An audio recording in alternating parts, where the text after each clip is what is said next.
Good evening, everybody. I have 6 o'clock, and we have quite a detailed agenda this evening. So I want to make sure that we operate on time and have respect for people's time in the audience as well. So to start off this evening, Mr. Harris, if you could call the roll of members, please. Yes, Mr. President. Mr. Ballantyne. Here. Ms. Gregg. Here. Ms. Diaz. Here. Mr. Graupera. Here. Mr. Smith-Waddell. Here. Mr. Soto. Here. And President Reichenbach. Here. Approval of the March 4th, 2019 committee meeting minutes. Motion to approve. Second. There's been a motion and a second. Council comments from the public? Hearing none. Mr. Harris. Mr. Ballantyne. Aye. Ms. Gregg. Aye. Ms. Diaz. Aye. Mr. Graupera. Aye. Mr. Smith-Waddell. Aye. Mr. Soto. Aye. And President Reichenbach. I was waiting. I was tempted breath. See what's going to happen there. Aye.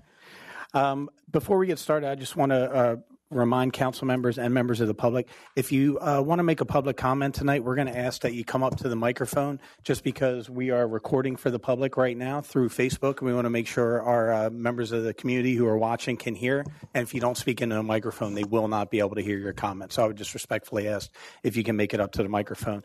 Also, for my colleagues, please try to remember to speak into the microphone throughout the evening as you're talking. Mr. Harris, that means you too with your nice soft voice. So we're going to need you to speak into the microphone. Also, I would ask committee chairs to be mindful of the time. Make sure that you give a fair and honest opportunity for people to comment, but also be aware of the fact that we do have significant items on the agenda. With that being said, I'm going to turn it over to Councilwoman Diaz. Thank you. Right now, all I have is Cedric Barberet that's going to be nominated and appointed to the Board of Health, but I don't have the actual dates. Is he here? No? Well, I make a motion to move this then to... Second. I'd like to make a motion then to move it to the meeting on Tuesday of next week. All in favor? Aye. That's all I have, Mr. President. Thank you. We'll move on to Community Development and Planning Committee. Councilman Smith-Waddell. All right. Thank you, Chris. We've got a long and exciting evening ahead of us. I think we'll try to minimize the long, maybe moderate the exciting. So let's start from the top. So the first item I have, Mr. President, is review of the Historical Commission recommendation for 221-227 North Prince Street. You might otherwise know this as the Robberitos building. There are actually 2 items under this item, as is true for the fire stations. There is the recommendation regarding the demolition of the historic property, and then the recommendation regarding construction on that site. I think where I would like to start is if the chair of the Historical Commission would like to come and let us know what his recommendations were per the March 18th, was it March 18th, yes? Yeah. Meeting of the Historical Commission. And then we'll, please. Okay. Yep. Unless, Randy, did you have some other? No. So we'll start there. Then I assume, Mr. Myers, are you? Hey, there we go. Then I assume you would like to address council. Yeah, so we'll start with you. We'll go to you, Mr. Myers, and then we'll engage council and then the public. We're going to try to keep it tight. I know this is one that we're all very passionate about, but I would also like to avoid keeping everybody here until 11 p.m. So we're going to go for brevity and clarity. Go. Okay. My name is Christopher Peters. I'm the chair of the Historical Commission. Just 2 overarching things. Like you said, we were presented actually the conceptual review in February 19th, and then an actual formal submission on March 19th. In February, we noted some really significant issues at that time to the applicant, and we felt as when they presented in March that really not a lot of that was addressed. We recommended a denial for both the demolition of the existing buildings and we recommended a denial of the new construction for the existing buildings. That whole block is that whole section there is listed on the National Register of Historic Places as a unified streetscape. We just couldn't, on that alone, really recommend demolition of those buildings. It's our understanding that the applicant has entered into an agreement with the city to repair the facade if their application is actually, in fact, denied. So that's in keeping with the recommendations of the Secretary of the Interior standards to retain historic fabric. And also, in addition to repair historical features that are deteriorated. And then in terms of the new construction, we recommended against the new construction. It's not compatible with the massing and size and the scale of the block. That's directly against both our list of items that we have to take care of and also the Secretary of the Interior standards. It doesn't seem like it fits on the block at all. The materials don't fit. The streetscape really has been ruined. There's not a pedestrian streetscape there with the new proposal. The materials don't seem to fit, and it's actually a little bit more, it looks like it's less pedestrian friendly and more susceptible to vehicles. So those were some of the general comments that we made. We voted unanimously on both of them to deny the applicant or recommend to deny the applicant for both demolition and new construction. Thank you. Thank you, Randy. Council, prioritizing my committee, do we have any questions for the chair of the Historical Commission? I know we've sort of dug into this a little bit, but Just a quick one. Reading your minutes of the meeting, I didn't quite see where there was a plan or a cost estimate for the repair of or to stabilize the structure. Did I misread something? Was that left out on purpose? Or? The proposals that they gave us for repair included a renovation cost for the building, which didn't seem out of line. They have a cost per square foot, a total cost in terms of renovating not only the facade, but the building in general. Those were both, there are two, I believe there are two estimates, I don't have them in front of me, that they prepared for us to do that. Basically, what I'm looking for is if the demolition is denied, is there a cost estimate for the stabilization of that facade?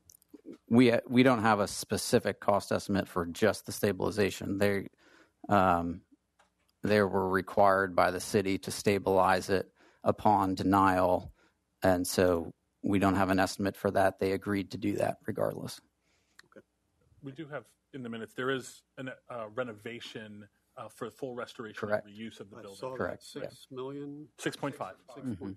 But none just to stabilize. That's the specific I wanted. All right. Do any other? I'll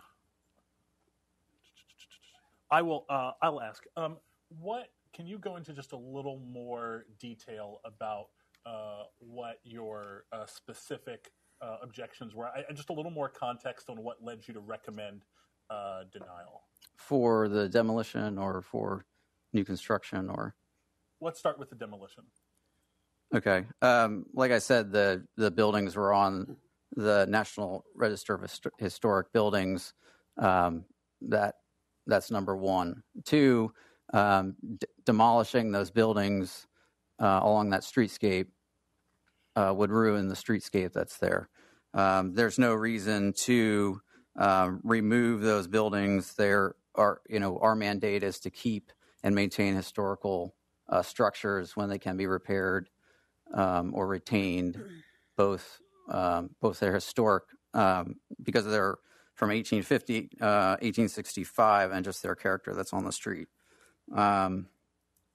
We can't approve based on neglect or if it's been deteriorated and not taken care of over time. That's not in our purview. So that was the demolition. Yeah.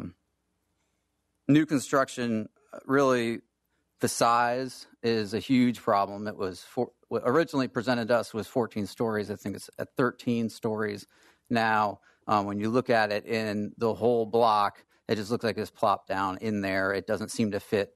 If you take down that structure that's there, the new structure does not fit that block. It doesn't help to unify the streetscape. Even with some minor setback on the 4th or 5th story, just behind the streetscape a little bit, it doesn't do much to really help the presence of that building being so large. Like I said, the streetscape, it's peeling away, as you'll see in the presentation. It doesn't help with the pedestrian-friendly level that we're looking for. Those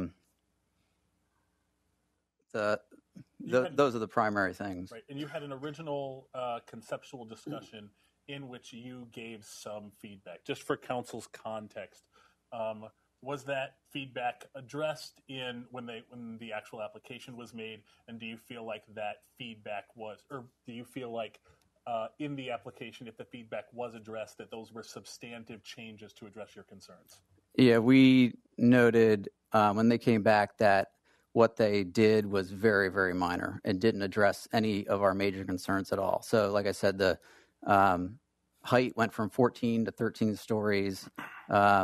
They moved some of the porches, some of the building materials changed. But really, the main concerns that at the outset we had weren't addressed, which is why it was a unanimous vote. Okay. Thank you. Before I have Mr. Myers come up, council, anything else? Do any other members of the Historical Commission? Oh, please, Councilwoman I just Diaz. had a quick question. In reference to the inside structure of the property, was that reviewed and everything is... Oh, sorry. I just wanted to find out in reference to the structure inside, is it stable? They have a report from the engineer, which was part of the packet. I don't know offhand the full report of what they did in there. I mean, that's what resulted in the cost per square foot, the dollar value for renovation. I don't know if anybody of the other commission members recall that. Okay. Guys, do you have any? All right. Okay. I assume... Thank you, Councilwoman. I assume Mr. Myers will be happy to address that. Before... do any other members of the Historical Commission, this is kind of your time. Do you have anything else burning that you feel should be said as we consider? I mean, like, if you're fine, you're fine. I'm not going to, drag you up here. All right. Thank you. Do you want to just scoot down a seat? I can scoot down. Yep. Thank you. Please. And the reason I'm asking you is in case after this, council or the public have additional questions.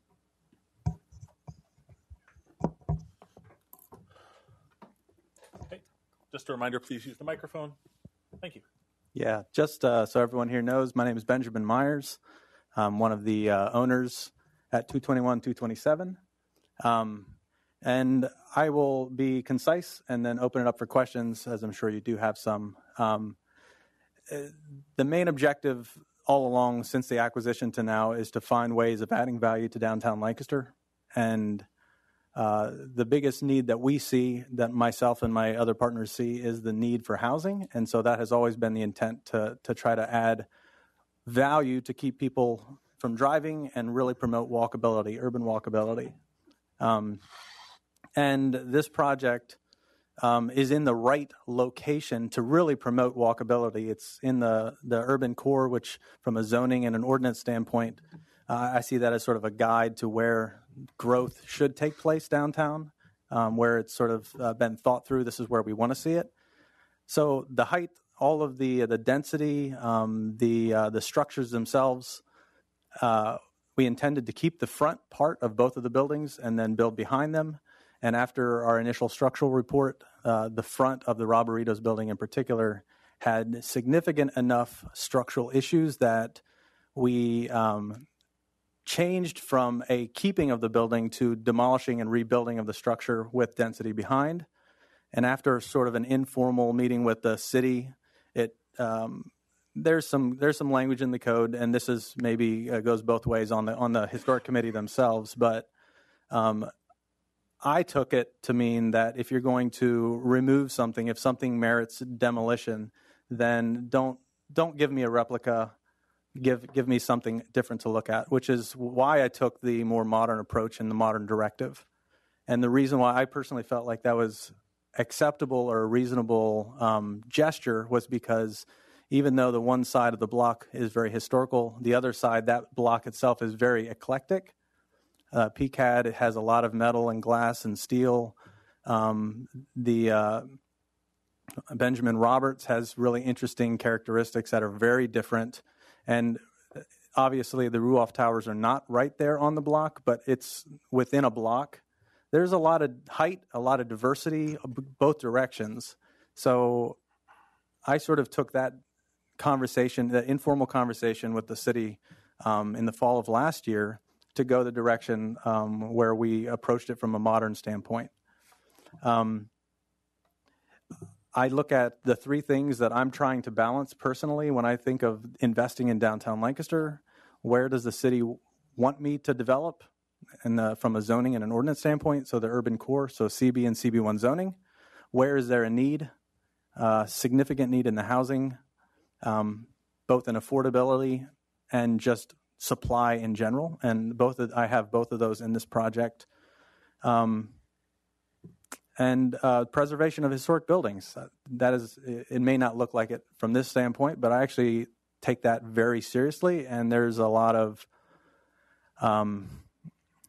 consideration from my side of the equation to try to find a way of tying things in. So we decided to try to move forward with keeping the Empire building, or the building that currently has the gym in it, Anytime Fitness. And then because of the structural analysis that we did, there's probably a 4 to 6 inch delta between the facade of the brick, both in and out, on a common plane, 4 inches one way, 2 inches the other. And if council does not permit the demolition of this building, I'm in full agreement and absolutely willing to invest in the restoration of the facade. To answer your question specifically, I don't have a cost analysis on the repointing and rebuilding. I do on the stabilization, and that range is between $50,000 and $110,000, depending on if I strip the brick fully, if I support it, and then go back and try to repoint certain parts of it. But as far as the rebuilding, I don't have an actual cost estimate, partly because I wanted to hear what council had to say as far as your perspective. So that's sort of maybe a little longer than what I intended, but I'm happy to answer any and all questions, and I would love to find a way to find a balanced approach, which is what I feel like I'm trying to accomplish, and I've been trying to accomplish today. Thank you, Mr. Myers. I'll start with members of my committee. John. Mr. Myers, the reason I asked that is because city councils will take into consideration economic hardship, and that's why it would be nice to have those figures for stabilization of the facade. Is there any way that could be provided before the next meeting? Absolutely. Happy to do that from a stabilization standpoint. So the two cost estimates that were referenced earlier, the one is basically a restoration of the entire building for Robberitos and the entire building for the Empire building, both buildings, and that came to $6.5 million. The other was the restoration if we were to keep just the front building with the structural issues in place, and that actually came back at $300 a foot because the lion's share of the issues were actually in the front and not the back portion. So holistically, it's about $250 a square foot just to restore the front of, or to keep the front full building, not the back portion. It was around $300 a foot, but just from a stabilization, not bringing it up to code, I don't have that specific, but I'm happy to get it for you. That'd be great. Thank Yep. you. Do you have anything, Pete? My questions were already answered. Great. So Ben, and I think this is of great interest to council and the public at large. So we've discussed, and you've mentioned here in this meeting, that the project does include affordability. Please say more. Yeah, so from the get-go, we always wanted to have at least 10% of the building as affordable units. And we actually have spoken with and procured a soft mezzanine debt from LHOP with the intent of keeping to those percentages and those specific price points. And the initial intent was not to have a lion's share of the building be sort of an age-in-place concept, but it was more maybe 2 floors of independent living, some affordable units, and then some market rate. And through the conversation with the senior care provider, they expressed where they saw significant need from an opportunity for folks that love the city to stay in the city if they wanted to retire and or start to utilize different levels of service, medical service. There aren't really options for that. So we initially moved the affordability into the independent living aspect, but through conversations with LHOP and the like, we actually think that there's probably more value in keeping it straight affordable units that are not tied to age. Mm-hmm. So we're going to bifurcate the independent living, memory care, and assisted living from straight affordable units that are closer tied to the commercial. So it's easy to access those units and walk downtown. Can you ballpark me a number like how 14, 15, and it's based on the percentage of independent living units. Mm-hmm. And those units, well, it depends really on the size of the building. I actually lost some units. It didn't feel like, from the historic committee's perspective, that I lost much or that I accommodated the height aspect. But there is a certain level of scale that needs to take place in order to actually make the economics work. So it was a loss there was a loss to the project as far as we're concerned with that. So it's 143 independent living units, so 14, but I think we're at 15, and that is some efficiencies, 1 bed that are split, and then maybe a 2-bed or 2 that we can sprinkle in there. Thank you. Chairman. Council, please. What do you consider fair market price, and what do you consider Affordable? Affordable. Yeah, great question. Can I actually, Pete, yes. if I may hone in the question a little bit, as you're answering that, let me know when LHOP using their measures for AMI. Yes. Was the area that you used the metropolitan statistical area, the county, or the city? Because it makes a big difference. Yeah, I think it is the county, but the range is. I can pull it up for you, and I can get that because I have a breakdown of each of the units.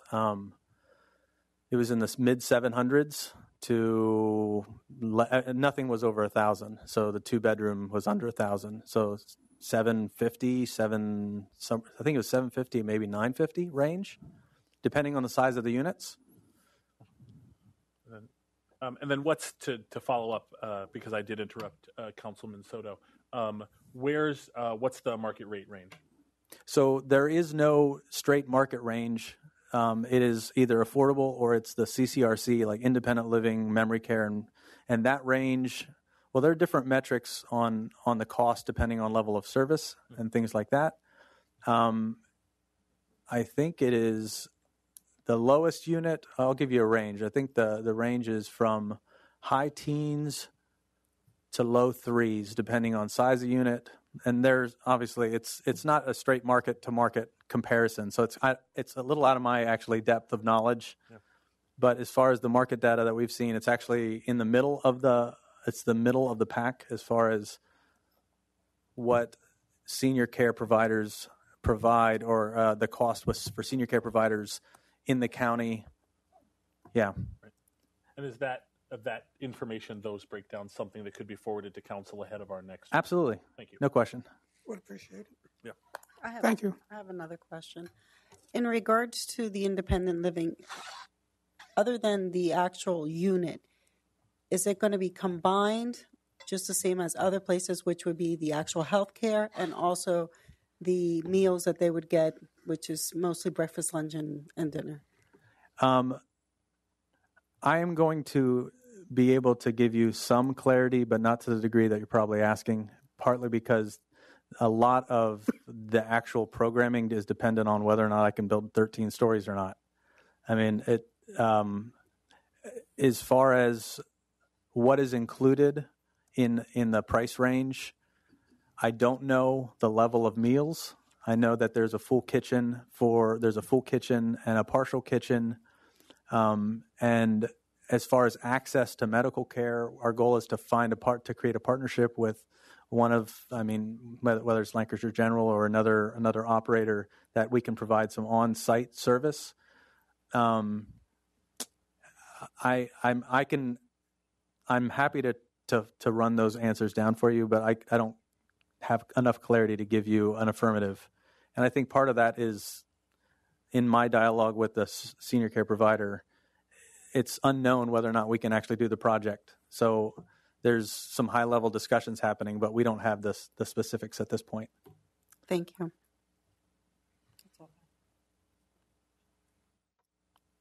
Going once, going twice. Mr. Myers. What I want to leave by saying this.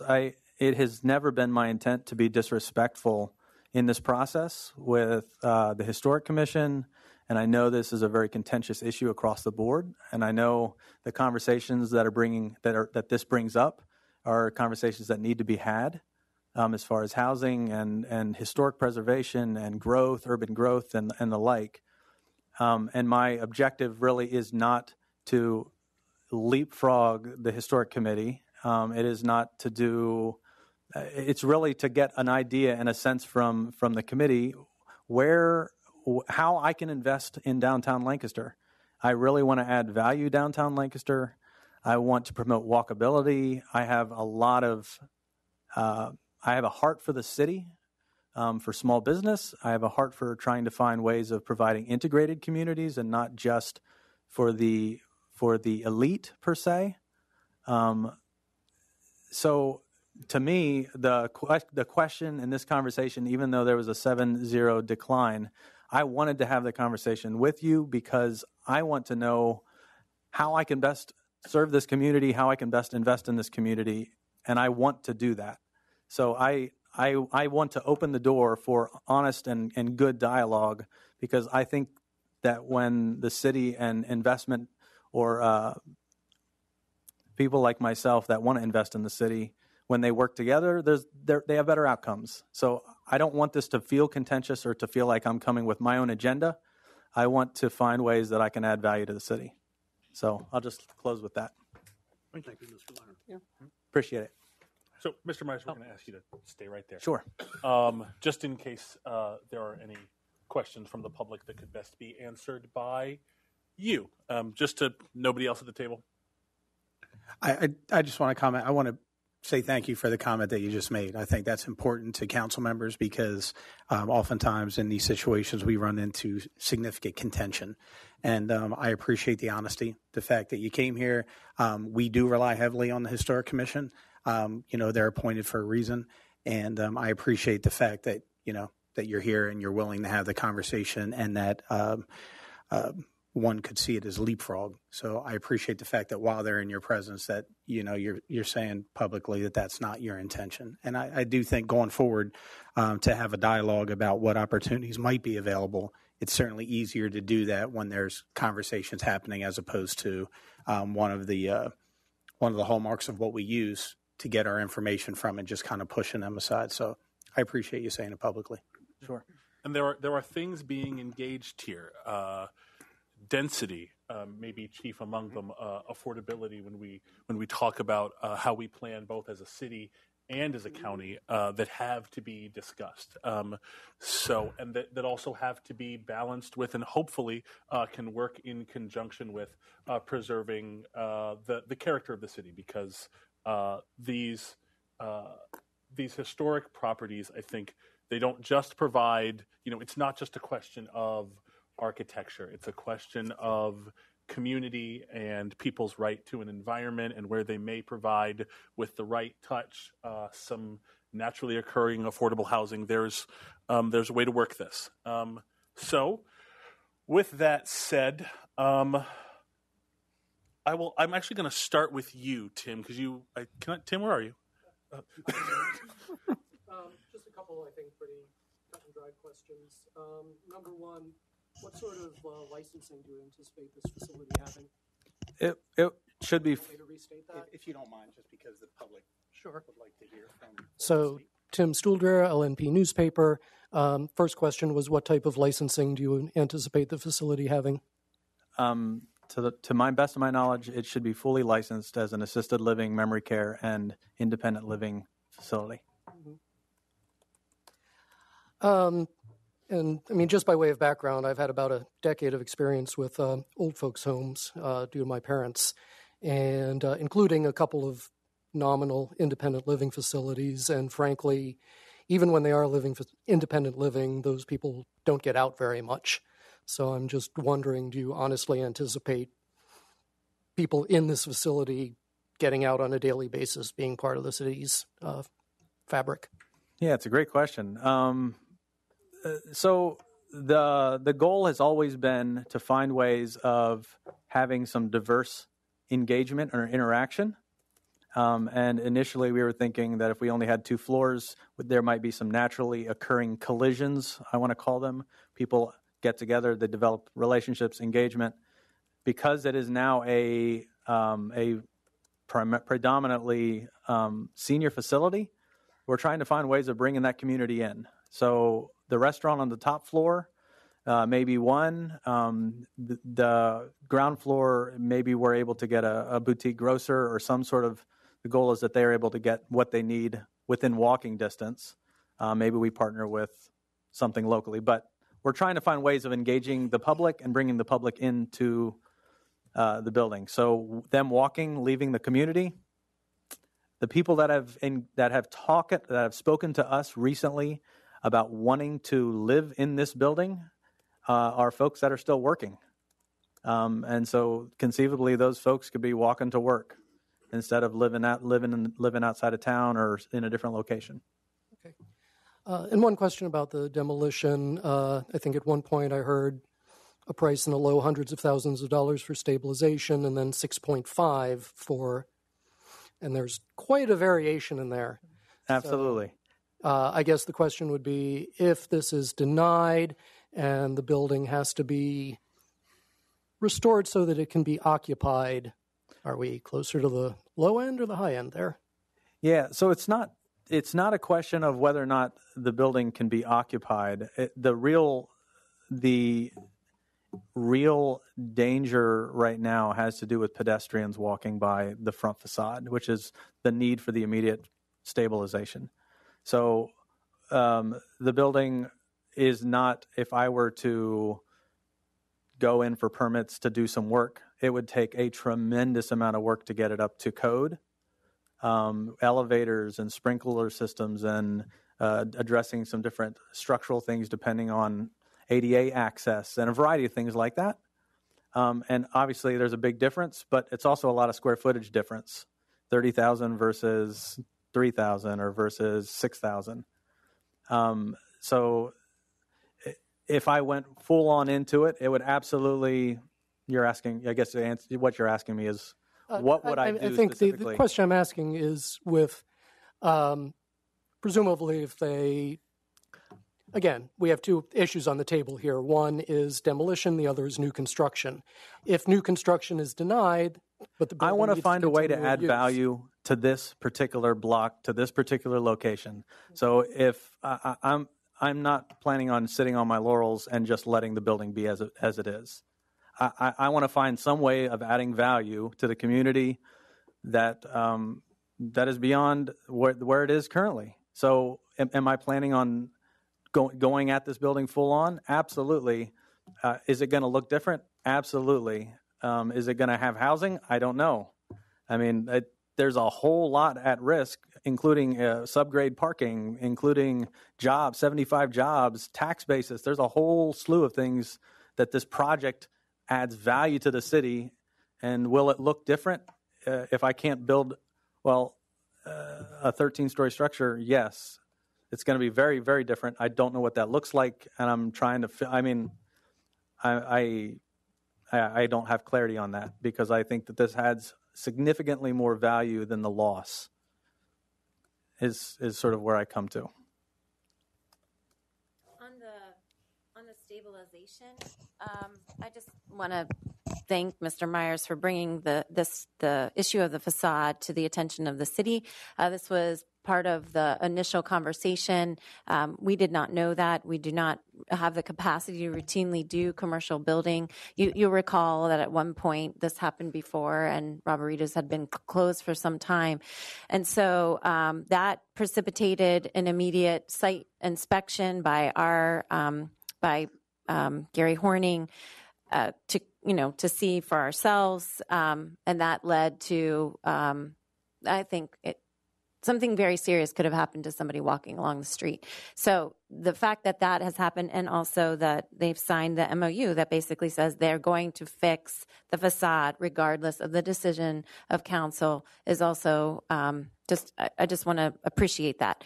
And to underscore, Councilman Smith-Waddell, what you said, this conversation about preservation, housing, density, height, and infill, the fact that there are 2 parking lots in the back. So there are elements of this project outside of the demolition, relative to new construction, that as a city we are in the grappling with. And this project, and I appreciate about Mr. Myers, is that, he's come to us with a lot of different ideas. Some of those ideas we have totally set aside. Some of them are like, okay, we're going to explore that. I mean, co-housing, some of the things we're talking about in terms of zoning text amendments, things like that, that we have an entity that's willing to explore those kinds of things.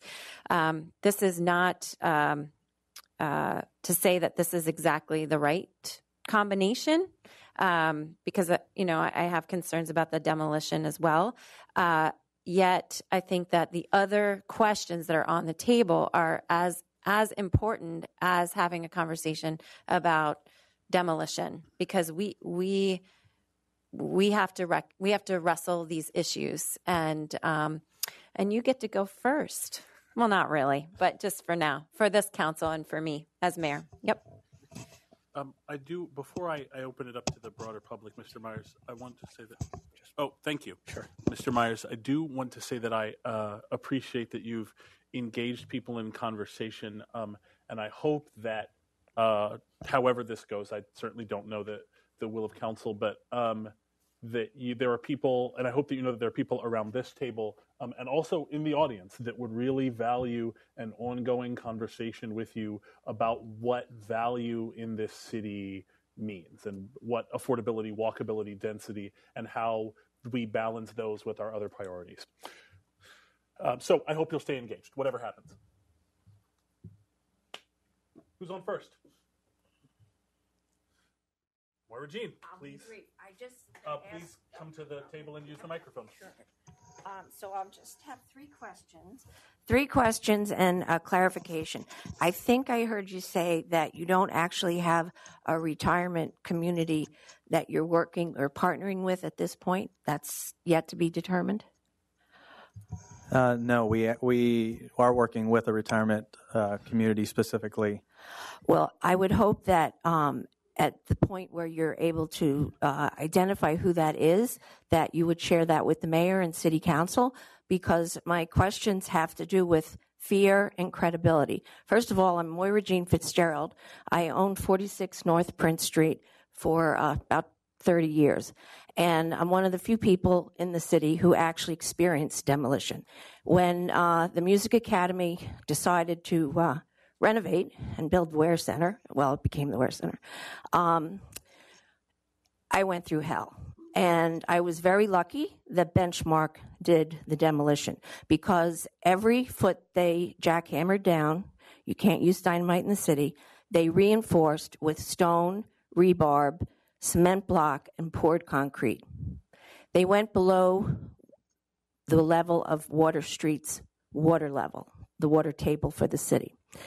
Now, every day I came in, and there were things on the floor throughout my whole building. Then, a few years later, I watched the Federal Tap House garage get built, Every single person who worked in the city who understood anything about structure, housing codes, knew that the building next to the Federal Tap House garage was going to collapse. And we are very, very lucky that the bus driver and the woman in the front seat was not killed. Those people, when they were building where the bus stations is, they had a little bit of an excavation going on.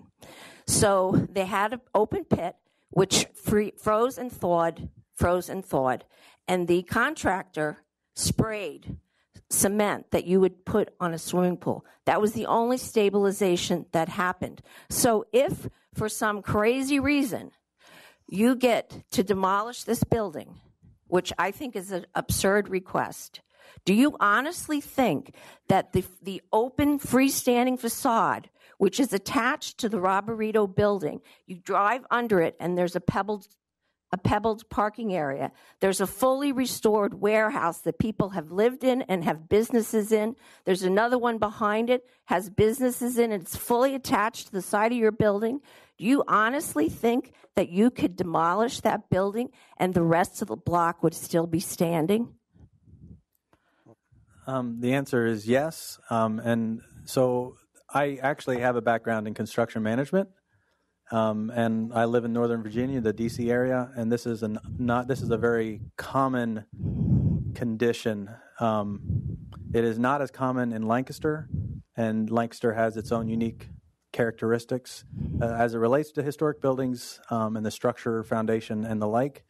And we've had a lot of conversations with our building partner about that particular issue, exactly, especially with 215 North Queen right next to the parking garage. So it's very high on our consideration and our planning towards it. And well, I would hope that the city would follow up on your building better than they did the last one. And I have just a comment and a question. Did you ask the Borough of Columbia to demolish 2 buildings and then build the millennial apartment building there that you had proposed that was in the Lancaster newspaper? Yes, I did demolish the building, and it is still in the stage of being built. The reason, well, from a high level reason that it is not built right now is because of some issues. Well, there's a host of issues, but one of them being the mezz debt that we were depending on from the borough. We actually closed on the senior debt, not the mezz debt. And the money that we closed on was tied up. So because of money, but it's a possibility down the road. The other question is, I read a very interesting article about you and your partners for, I think it was 38 East Walnut Street. Yes. And you were going to take an existing apartment building, renovate it, and add 15 or 14 more affordable apartments. Yes. Have you made any progress on that project? Yes, I've made a lot of progress. My architecturals are back. I'm out for bid. We're going through some changes in the architectural plans. We should hopefully be breaking ground here in the next 3 months, but made a lot of progress. Thank you. That's it. Thank you, Margine.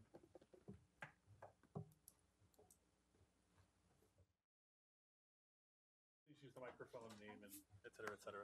Yep.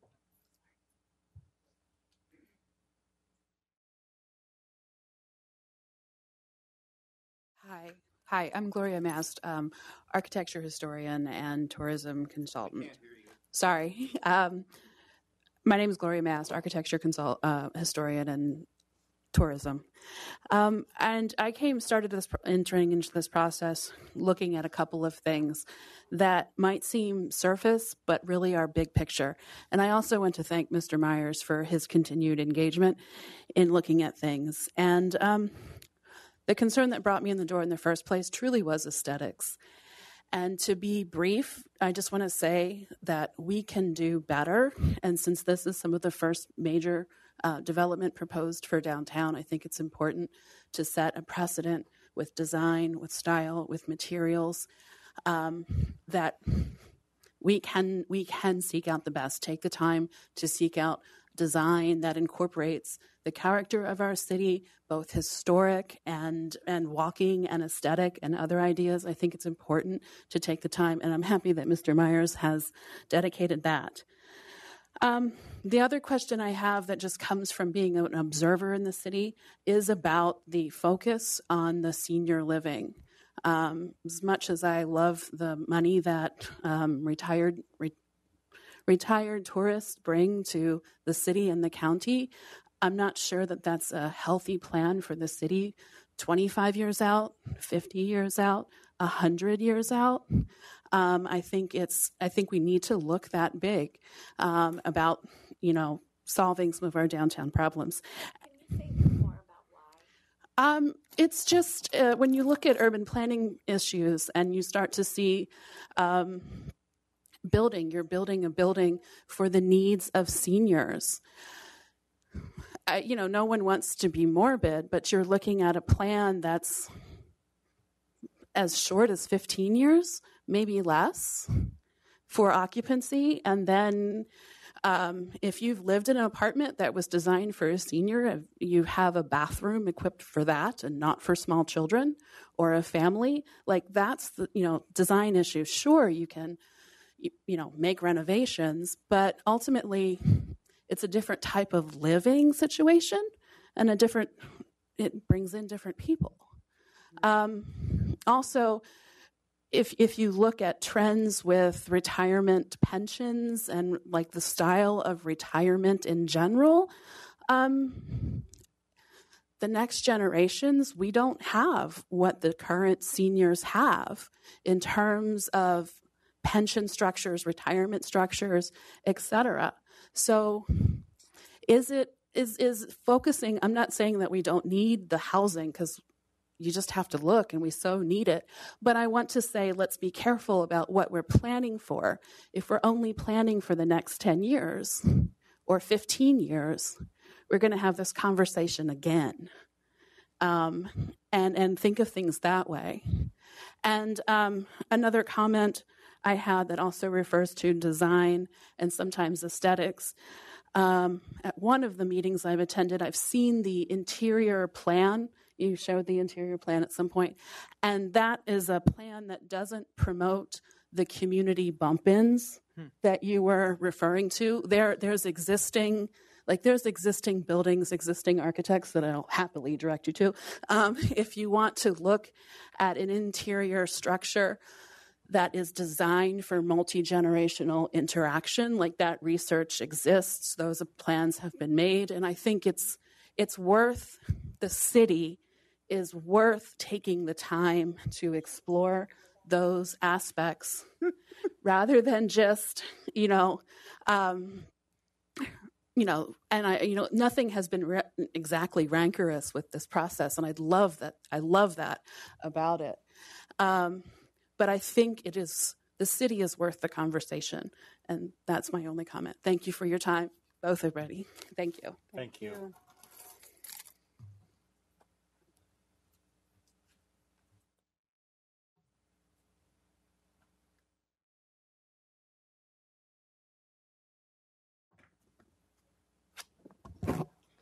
Hi, my name is Ann Winslow, and I'm the co-coordinator of Put People First, PA. As you know, we have a housing crisis for affordable housing in the city for low-income and poor people. And I'm just questioning your title of affordable housing for these people, because if you're making minimum wage before taxes, you're making $1,160. Now, if you're paying $750 rent, and that's before taxes. So before taxes, you'll only have $410 to spend on utilities, transportation, food, co-pays, and all of that. Yes. If you're a single mom and you have to get the 2-bedroom, you're left with maybe $160 for all of your bills. So I'm just questioning how you're addressing the real need for affordable housing when these people won't be able to survive. That's an excellent question. Maybe the price point is not right for those units. So just to address why I'm not building an affordable housing project versus this project, it's a really long process There's a lot of nuance that I'm not familiar with. And what I think impacts affordability even more than just a straight affordable project is I believe in integration more than just segregation. When you build an affordable project, you're basically putting people from an economic standpoint in one building. I prefer to find ways of trying to incorporate them in different and larger projects. The price point is a great comment. And honestly, I'd love to find ways of including more. But when you're building a significantly sized building, it's really hard to find that without some sort of subsidy, which is typically the affordable development route. Thank you for your comments, though. Maybe we shouldn't call it affordable housing then, since it really would not be for many people that live in Lancaster. Appreciate that. Thank you.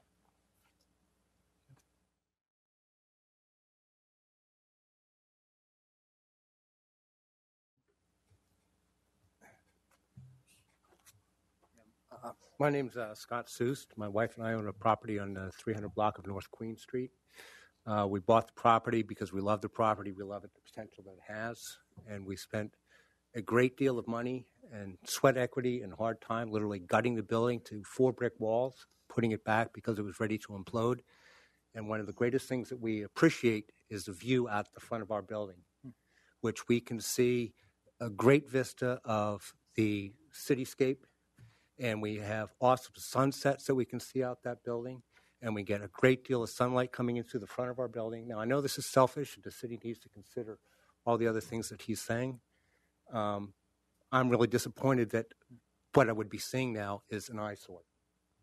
I'm sorry, but I don't want to change my view of the cityscape and the church steeples and everything else that I can see to look out and see a skyscraper for what I put there. And I have to wonder if all the other property owners that have invested sweat equity, time, money in the businesses that are in the areas around you that may be impacted suddenly, there's not as much sunlight affecting their business. Sunlight drives customers. People always walk on the sunny side of the street. If now you have less sunlight, you're going to have less foot traffic. It's just not as pleasant. So, if you're considering all these other factors, I would like to also consider what the impact it has on the other people in the neighborhood. And when you're talking about a 13, 14-story building, you're not talking about the building across the street, building down the street. You're talking blocks. And when you're talking about, when I'm looking out at a building the size that you're building, it's going to have a great impact. And being that I went through this process and spent all this money and equity in my own property and endured property reassessments and taxes going up, in my opinion, suddenly losing that, which is really important to me, the historic cityscape, that's a loss for me. Yeah. And I'm not happy about it. So I appreciate your interest in making all these things. I would think that a big part of what you're in is not so much doing what's right for the city, is money. Now, I'm not saying you don't want to do what's right for the city, but your prime impetus, you wouldn't be doing this if it wasn't a bottom line for you. And I think the city needs to consider what is in the bottom line for the long term. And, you're talking 10 or 14 units of affordable housing, which, I think you mentioned 10% of the units that are there. It's a big sacrifice for 10 units of affordable housing when you start impacting everybody else's livelihoods and the streetscape and the history and whatnot is going around. I also have to wonder, I have Queen Street is a state road. We get tractor trailers going through all night long. I feel my building vibrating just from tractor trailers going down the street. And I have to wonder what, the impact is going to be of doing, demolition and construction. Having gutted my building to 4 brick walls, I found out how it was built. Walls aren't toothed together. A lot of these buildings aren't built as solid as they should be. I mean, they've been standing for 150 years. It's a great thing. But I look out and I see, bricks and lintels that are built crooked, that, you're talking about your wall being this way and that way. A lot of buildings are like that. And I have to wonder, like Moira Jean said, when you start pile driving or whatever else you're going to do, what is the impact going to be a block or 2 blocks away? Prince Street is also a major thoroughfare. I wonder what sort of traffic impact you're going to have on that street. What is the, they're upgrading the gas and the sewer lines. What is a building your size going to do with the gas to sewer lines, the traffic congestion? I mean, there's a lot of things to do with this. And as far as affordable housing and senior care, my parents, they're pushing 80, and they just now, after 12, 15 years of living on East Chestnut Street, have moved out of the city for care. And I've been all their friends and their services, and there's a lot of things that can be done with people in the city providing them care without having to put them in one building to provide that assistance and that care. So that's, thank you. Thank you. All right. May I make a statement? You may, Mr. Harris. Thank you. Mr. Myers? How you doing? I'm good. Andy? I'm going to, before you go, I'm going to try to keep it to, we've been on this for an hour. I'm going to try to keep it to one more after Randy, and then we're going to see where council is on moving it forward to the next meeting. Mr. Harris, thank you. Thank you. Randy Harris, 314 West Chestnut Street. This case is a clear case of demolition by neglect. This goes back several years, and the city ordinance clearly does not permit recognition reward for that pattern of behavior. Excuse me. So I would hate to see that your first entry into this market would be a demolition case to build a phenomenally large, as we've noted, powerful, out-of-scale structure. But yet welcoming investment is what the city should be doing, absolutely. But it's just not maybe appropriate at this particular place. I've probably heard me say this before, but the reason the city of Lancaster, I believe, and I think other people believe, has the vitality it has, the economic base that it has, is because in the 1980s, we looked at all of these obsolete warehouses as places that could be repurposed. Yes. And we have a web of diversity of small businesses, of housing, of architecture firms, of commercial in these old warehouses. And we have the basis of that has enabled things like the ballpark and the convention center to build to the next level. So every one of these historic warehouses is precious. It's a piece of incredible heritage that we should not waste. So I would recommend and urge you to invest, as you said. I welcome your point that you made about going into the building and bringing it back. With the Empire building and the building that the principal building, that could be a phenomenal entry for you into this market to do a substantial historic rehab there, and then do another high-rise somewhere else on a vacant site that needs development up at the Northwest Gateway site up at the northern part of the city would be a phenomenal place for a high-rise with a view second to none. So I guess it's the city, I believe, should be helping this gentleman rehabilitate that historic building in major ways as it's doing other assistance to other developers in the city, where your numbers might not work for that because of its advanced deterioration. There should be some way that the city should provide redevelopment assistance to you to make those numbers work. And I would hope that would be a part of the conversation when you do deny the continued demolition of the building. Thank you. Thanks. Thank you, Mr. Harris. Looking for one last. Yes, it can be you, Tammy. Okay. Sir, I'm just coming from work. You are good. Okay. So just so you're aware, because you are just coming, Anne did come and raise a point about the price point of Yeah, I heard that part. Cool. Yeah. Great. You're on board. Okay. So Tammy Rojas, 200 block of West Vine Street. Yeah, so I kind of was just hearing some of what you were saying when you were talking about wanting to, integrate, not segregate. I would actually believe that statement would be true if it was 50-50. But when you're only kind of doing a small percentage of affordable housing when we're in the middle of a housing crisis in Lancaster, I kind of just don't feel that that's really believable. I mean, the city itself is actually segregated. Living as myself on the South End and being a part of the Poor People's Campaign, I'm very aware of how poverty is calculated. And where the actual high numbers of poverty relay in the city, which is actually on the South End. So when developers come in and they build these, luxury condos and the item that you're talking about, you're actually pushing segregation because you're pushing us low income or poor folk further and further to the south end of the city. So you're actually pushing for segregation, whether or not that's your intention, but it is what you're doing. So I just kind of wanted to make that clear and just highlight that factor. Thank you. Thank you, Tammy. And with that, I'm going to go ahead and close public comment on this matter. Thank you all for showing up and showing out. The variety of perspectives represented, both in those that commented and those that did not, are important for the future of this entire conversation.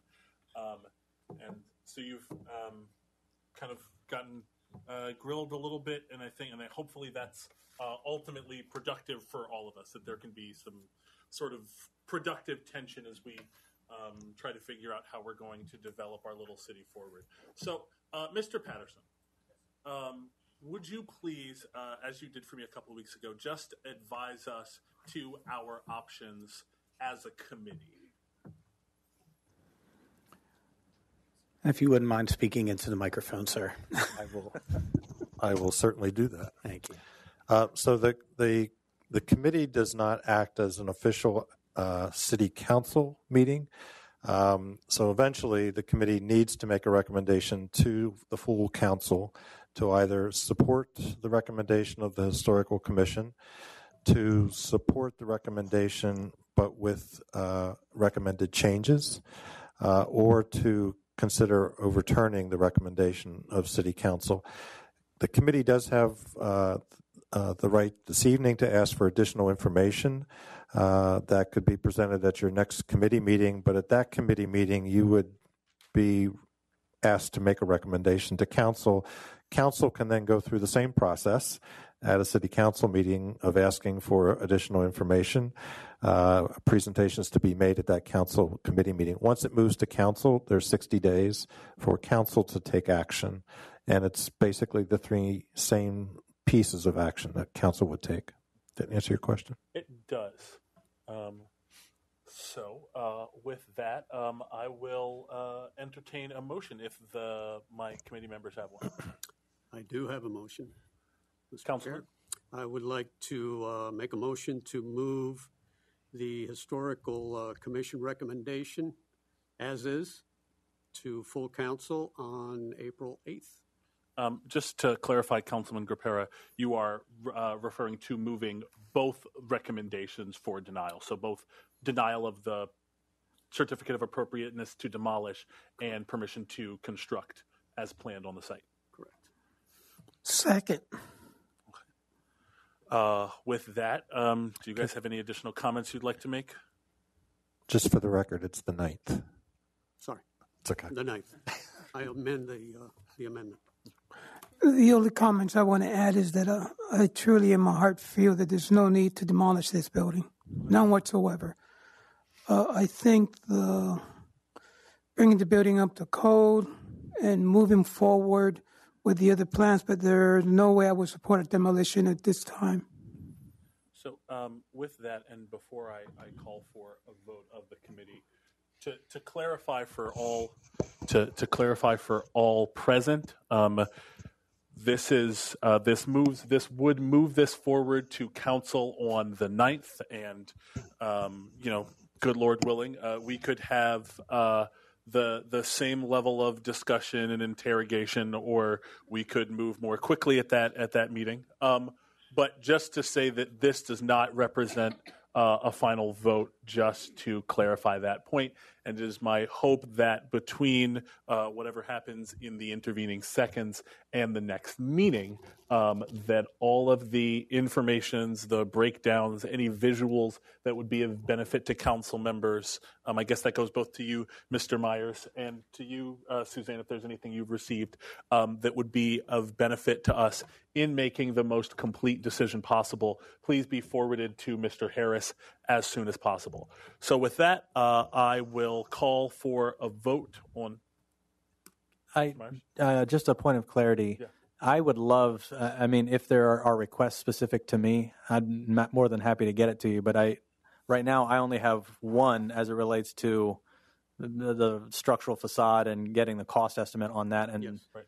Also, I did mention the breakdown of what the range is for the. Yes, affordable I have that unit. down too. Correct. Yep. I have that As here. well as the range for costs of the varying levels of care.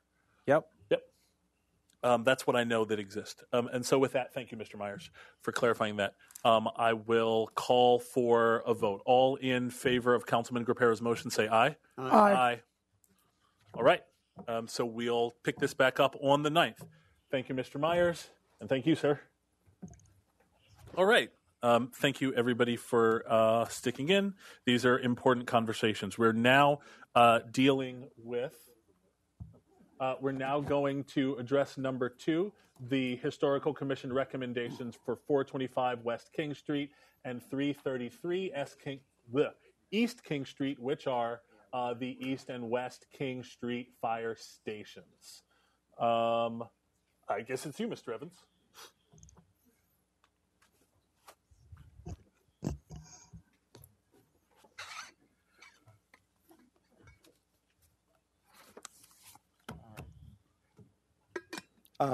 I'm not sure the level of familiarity of council with the project, so I'll just start from a very basic place, and then if there are additional questions, then I can expand on that.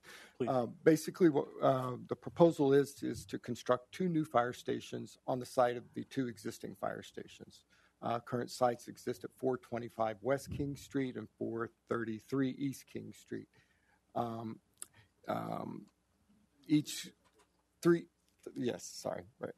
Thank you. Both current stations are 2 apparatus-based stations. Proposal is to construct 3 apparatus-based stations at both sites.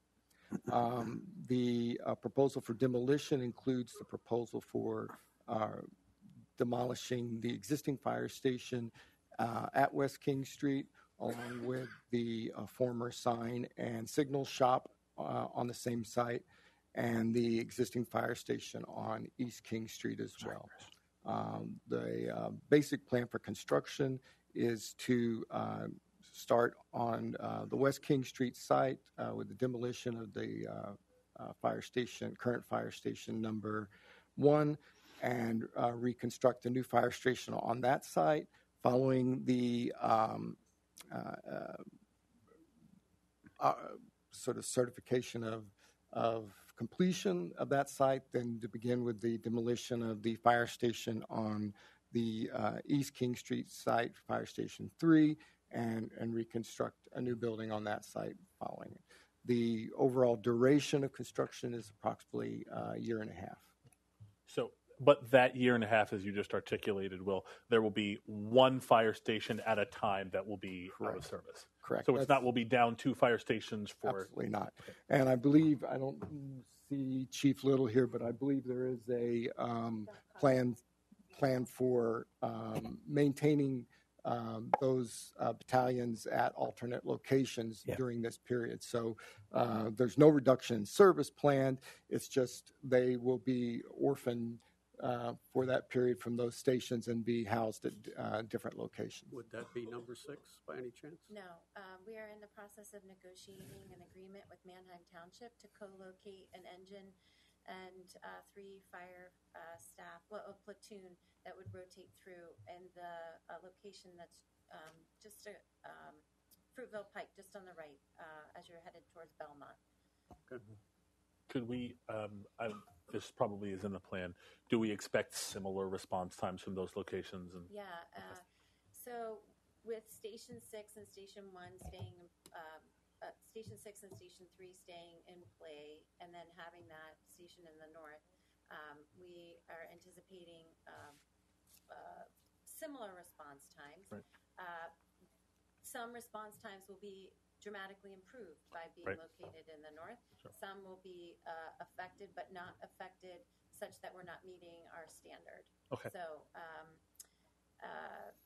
all of that has been mapped out by the chief, and making sure that the NFPA standards are being met with the boxes of service that they have identified. Right. Okay, thank you. Members of the Historical Commission, so you've issued, so you've you've signed off on 4 things here, really, right? 2 demolitions and 2 constructions. Anything that we should know before going forward, just since I have you? I don't think so. Okay. One of those buildings is considered historic, right? It's like a year older than the 50-year mark. Technically historic, and one is not because it's not 50 years old. So it's kind of a funny thing, but it was a little bit of a struggle for me because there is this preservation aspect. You know, it's kind of a cool, funky, historic building, but it's a situation where we really had to balance our civic needs with our historic preservation needs. So I will say it wasn't a super easy unanimous preservation, but it seems like it needs to happen. They're not, one building is not technically historic. And you're referring to the sign shop, the old sign shop? No, one of the fire stations one of is. the entire fire stations. Okay, yes. Yeah. So that raises thank you, Mrs. Tamaro. That raises a fascinating question for me.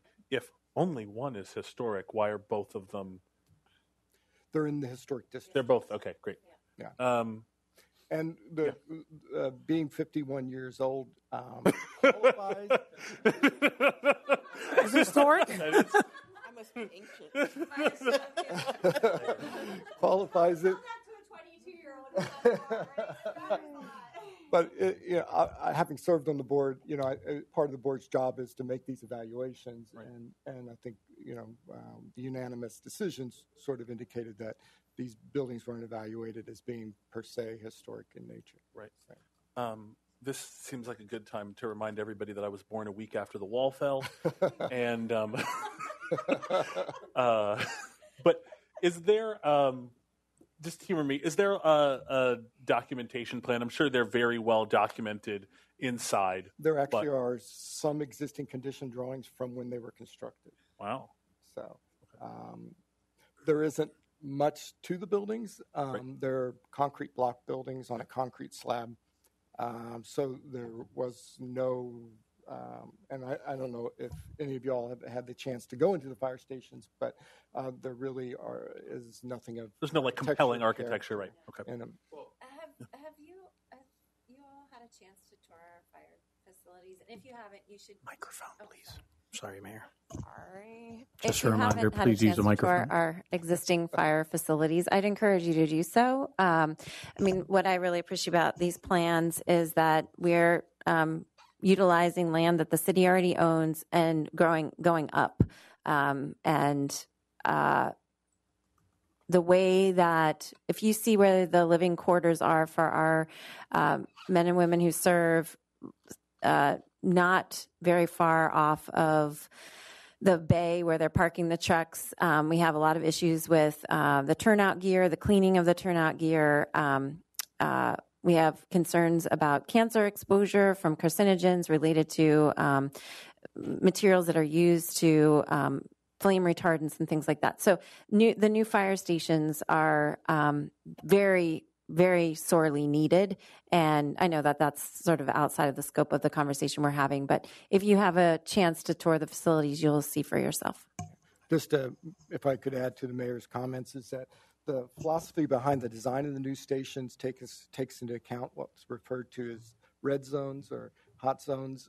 And basically, when the firefighters leave on a call, and when they return from the call, both the apparatus and the firefighters in their turnout gear bring toxins back into the station. And the key to the design of the new stations, which doesn't exist in the design of the existing stations, is the isolation of those zones so that material isn't transferred into the living areas and into the administrative areas of the station. And as the mayor noted, currently the dorm rooms are right off the apparatus bay with absolutely no separation, including air ventilation systems. And so that's all part of the design of the new stations, part of the call for the design of the new stations. Thank you.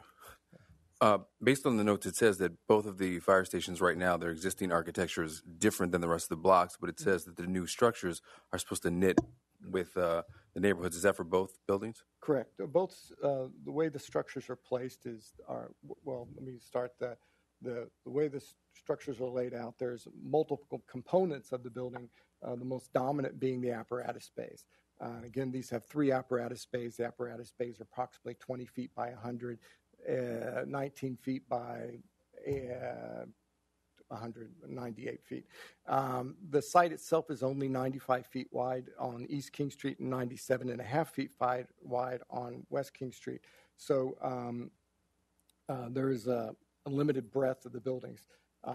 Those 3 apparatus bays combined with a single service bay for those apparatus bays break the building into 4 pieces, which is more in scale with the existing neighborhood townhouse blocks and associated building of 18 to 20 feet.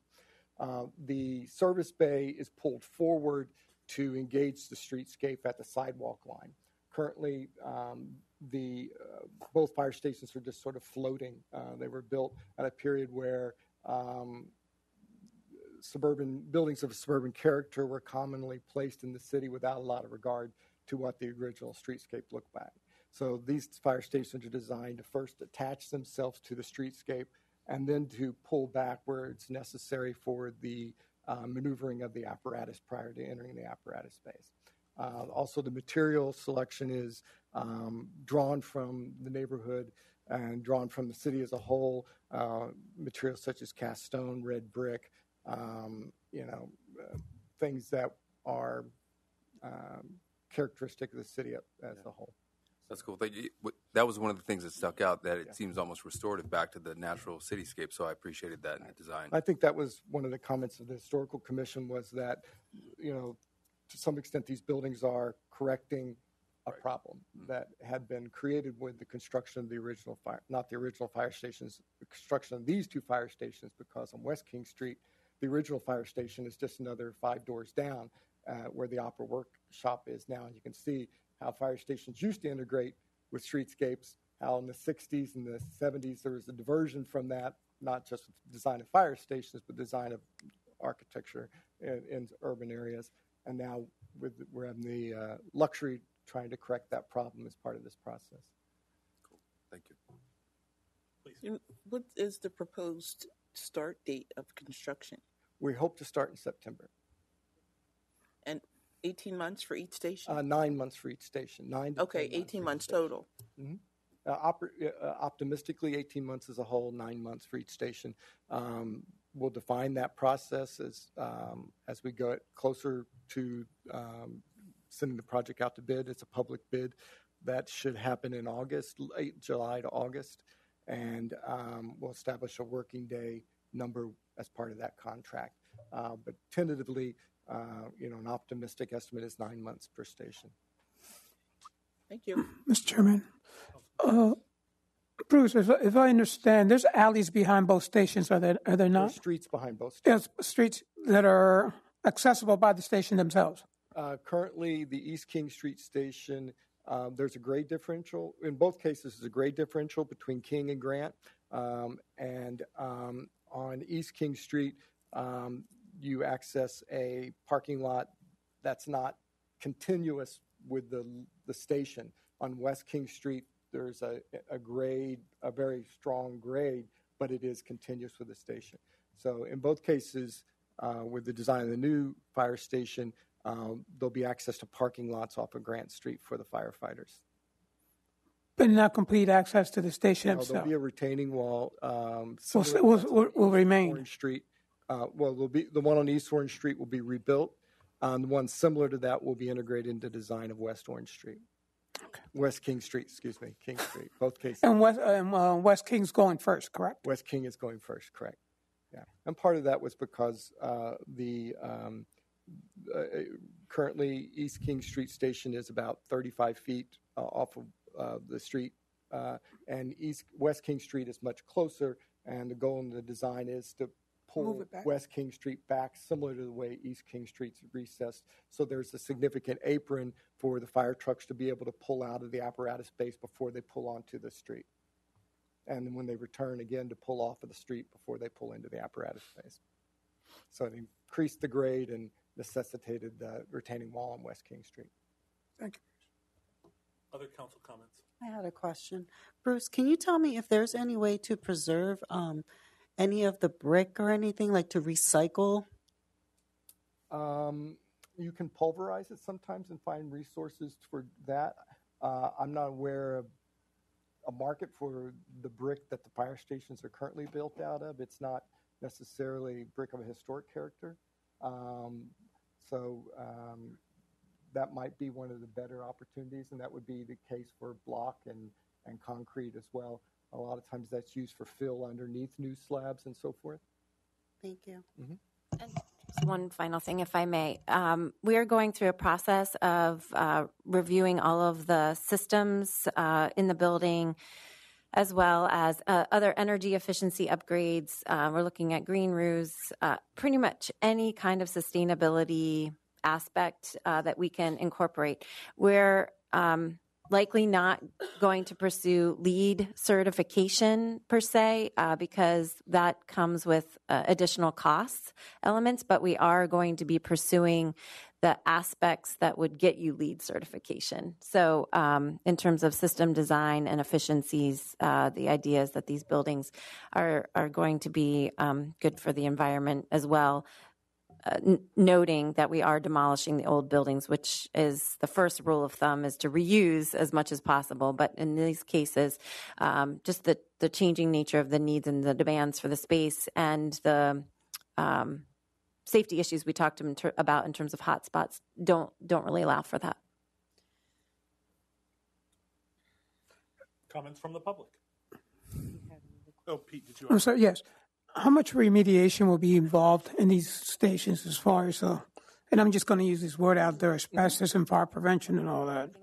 There's ongoing testing at the moment. There is? Flooring, all of it, because we have to make sure. Mm-hmm. Yeah. And that's why I ask, because remediation always has much more cost than... Right.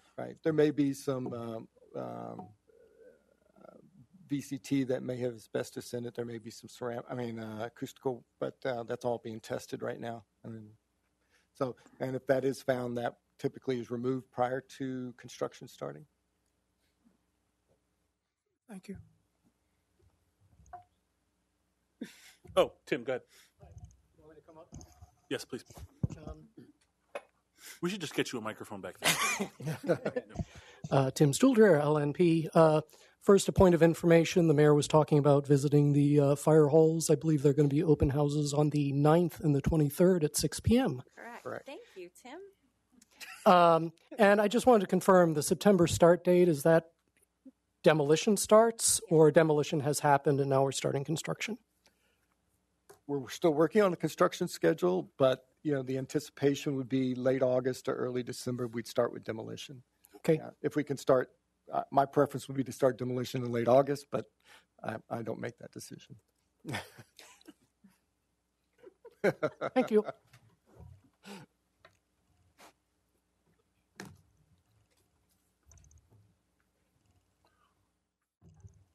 Great. I will then move that if I may, if I'm not out of order in taking, I guess, all four recommendations together, I move that the recommendations of the Historical Commission for 425 West King Street and 333 East King Street be moved to the April 9th meeting of the City Council for a vote.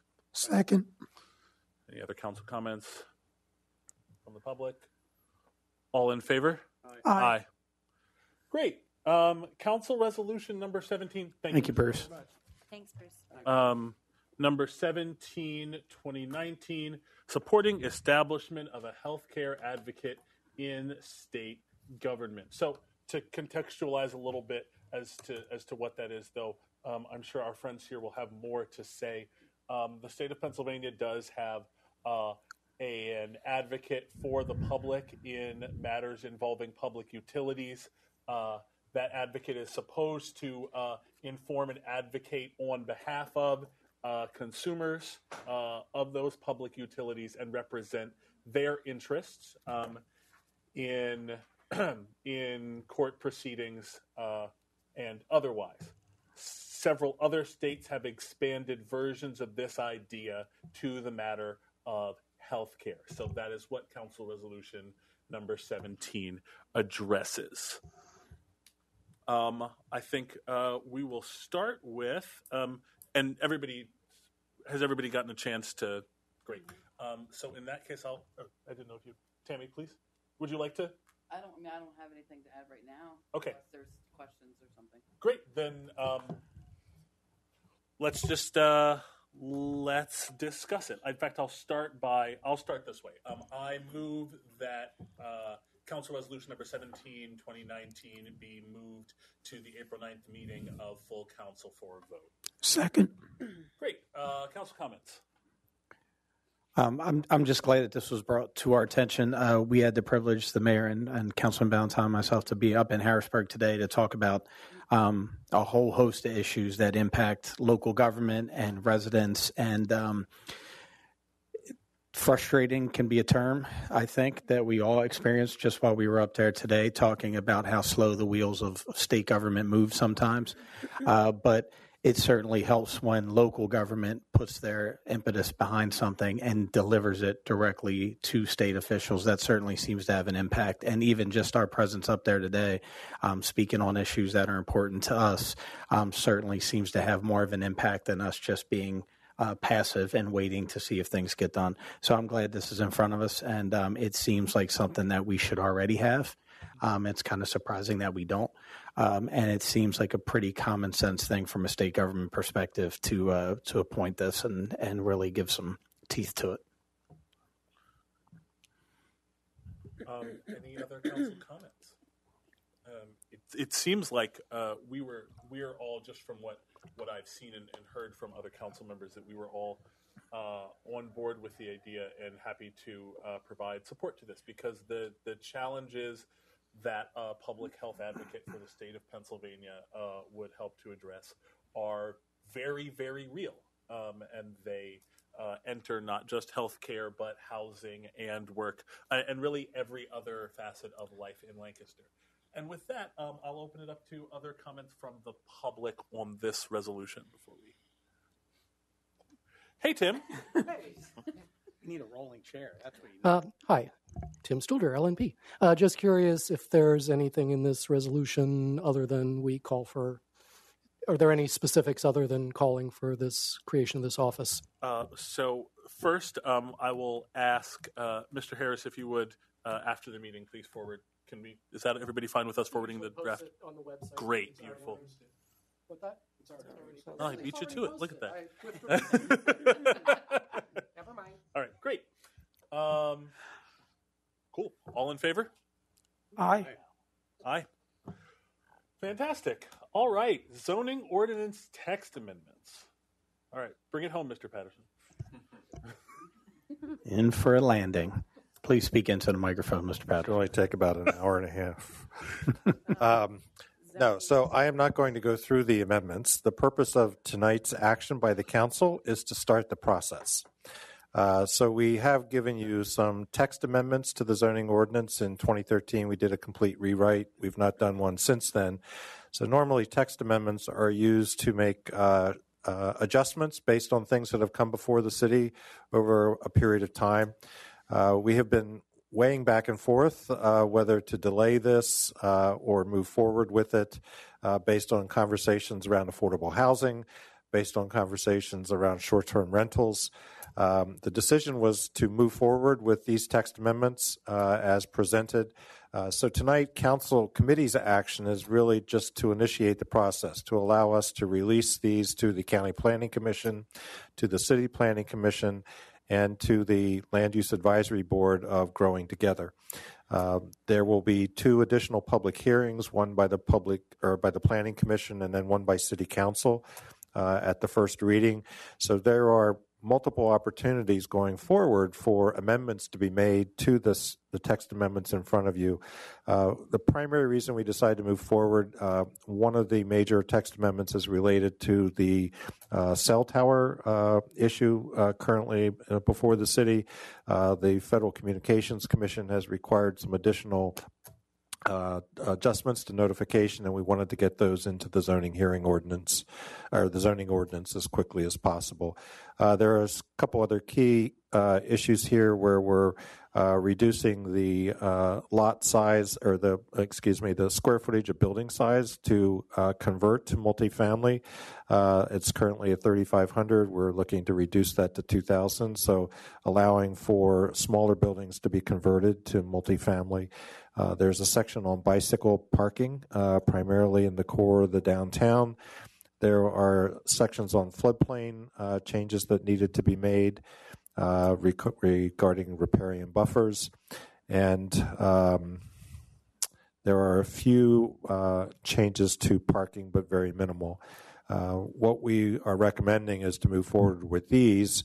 And then as the city completes its comprehensive planning process, that will really be an opportunity to then do a complete rewrite again of the zoning ordinance. So probably in 2 years or so, that rewrite would come back to council. That's optimistic. 3 years. I'd like to just mention that Randy failed to mention micro distilleries have been added. Seems to be something that was not, sorry, just for the record. Well, because a micro distillery, they're a very important thing. Microbreweries. It's two different issues. So.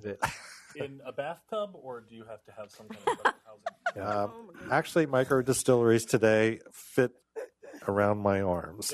Yeah. Not that he knows that, but he's seen what micro distilleries look like. This is like the thing with the tattoo ordinance. There's a whole side to Randy that we do. There is, yes. Thank you guys for coming. Thank you guys. No, you're good. Great. So what action would you like us to pursue here, Mr. President? So the committee's action this evening is to authorize staff to release this text amendment and begin the review and amendment process. You need a motion and a vote for that? Yes, please. So moved. Second. Council comment from the public. Hey, Tim. Why don't you just sit down?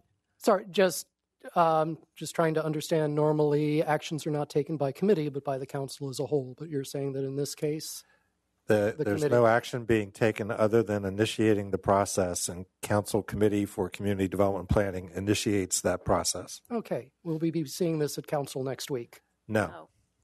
You will not see it to council until June. Thanks. There's a timeline.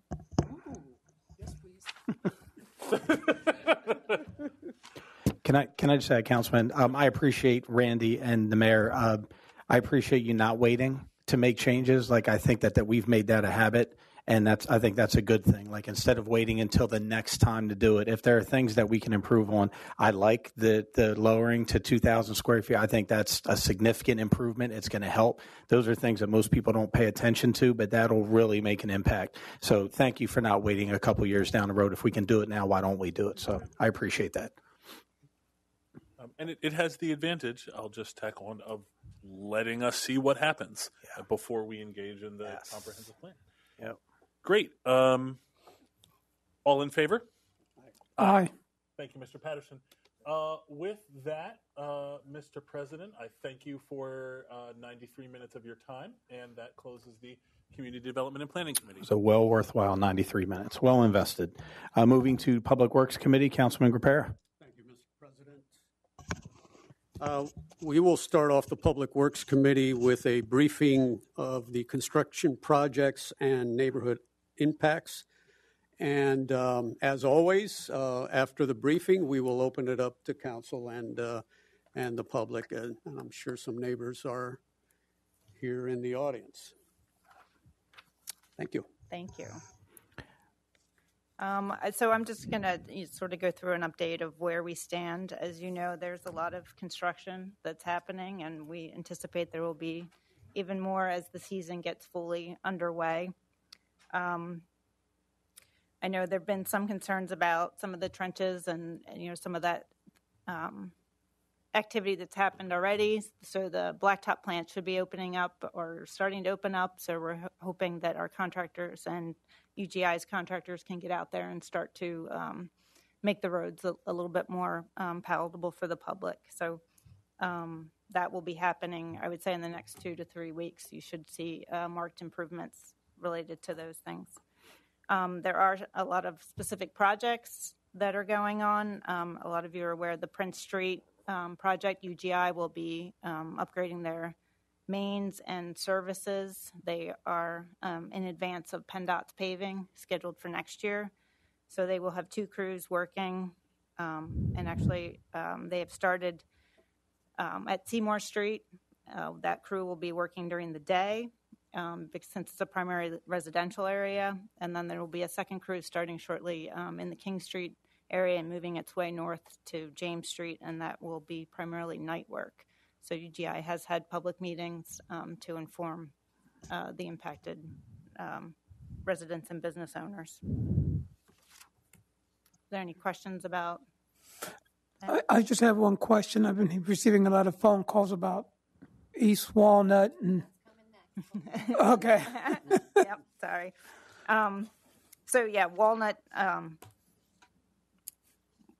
Street is A roller coaster. yeah, and that's what I was talking about when, as far as the trenches being, as soon as we can get some hot mix asphalt, those will be improved until we can get some kind of until it's time to do the permanent restoration. But the idea is to fix those trenches as soon as possible. Yeah, it's UGI on the east side of the city, or on the west side of the city, and a water main replacement on the east side. And so that whole project will be Walnut Street, the entirety will be repaved, almost the entirety, all but like 3 blocks will be repaved in the fall. From curb to curb? Yeah, late August, early September. Right, and we're doing a lot of prep work on Walnut Street.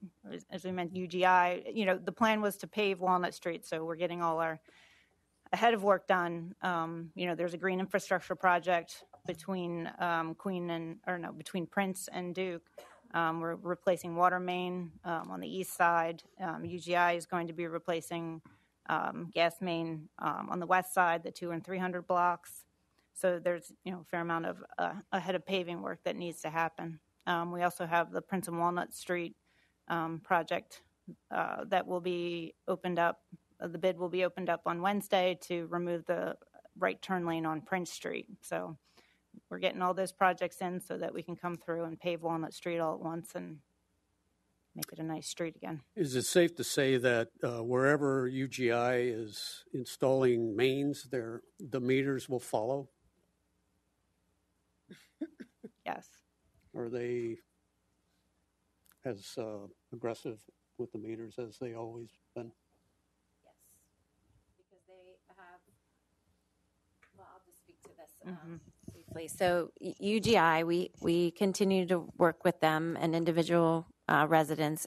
We spend entirely too much of city taxpayer dollars and time and energy helping to mitigate issues with residents, most recently on State Street, but also on Walnut Street.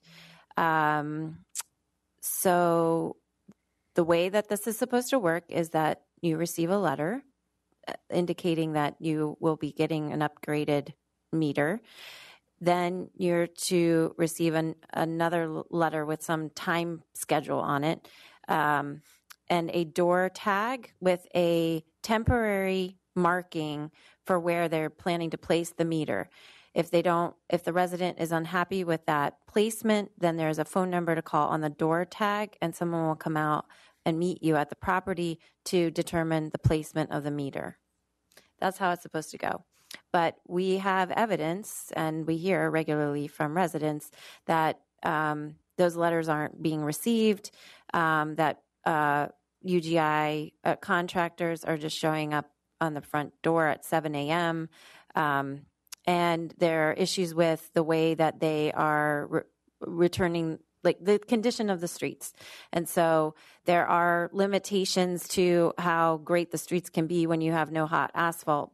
And there are still minimum standards that should be met. So we have been aggressive, I would say, in how we are approaching UGI and the work that's moving forward. And What I can say is that we were just recounting, have lived through Orange Street and the reconstruction of Orange Street, Chestnut Street, Mulberry, and Charlotte, and now Walnut. And that's on the West End, but this is happening throughout the city. So just bear in mind that what you don't see in your neighborhood is also happening on the east side, the south side, the west side, in different parts of our city. And so there are multiple projects that are underway that our engineering staff is out monitoring regularly. Thank you, Marion. Councilman, can I comment quick? I just want to thank, again, I'm giving out accolades tonight, but it's earned.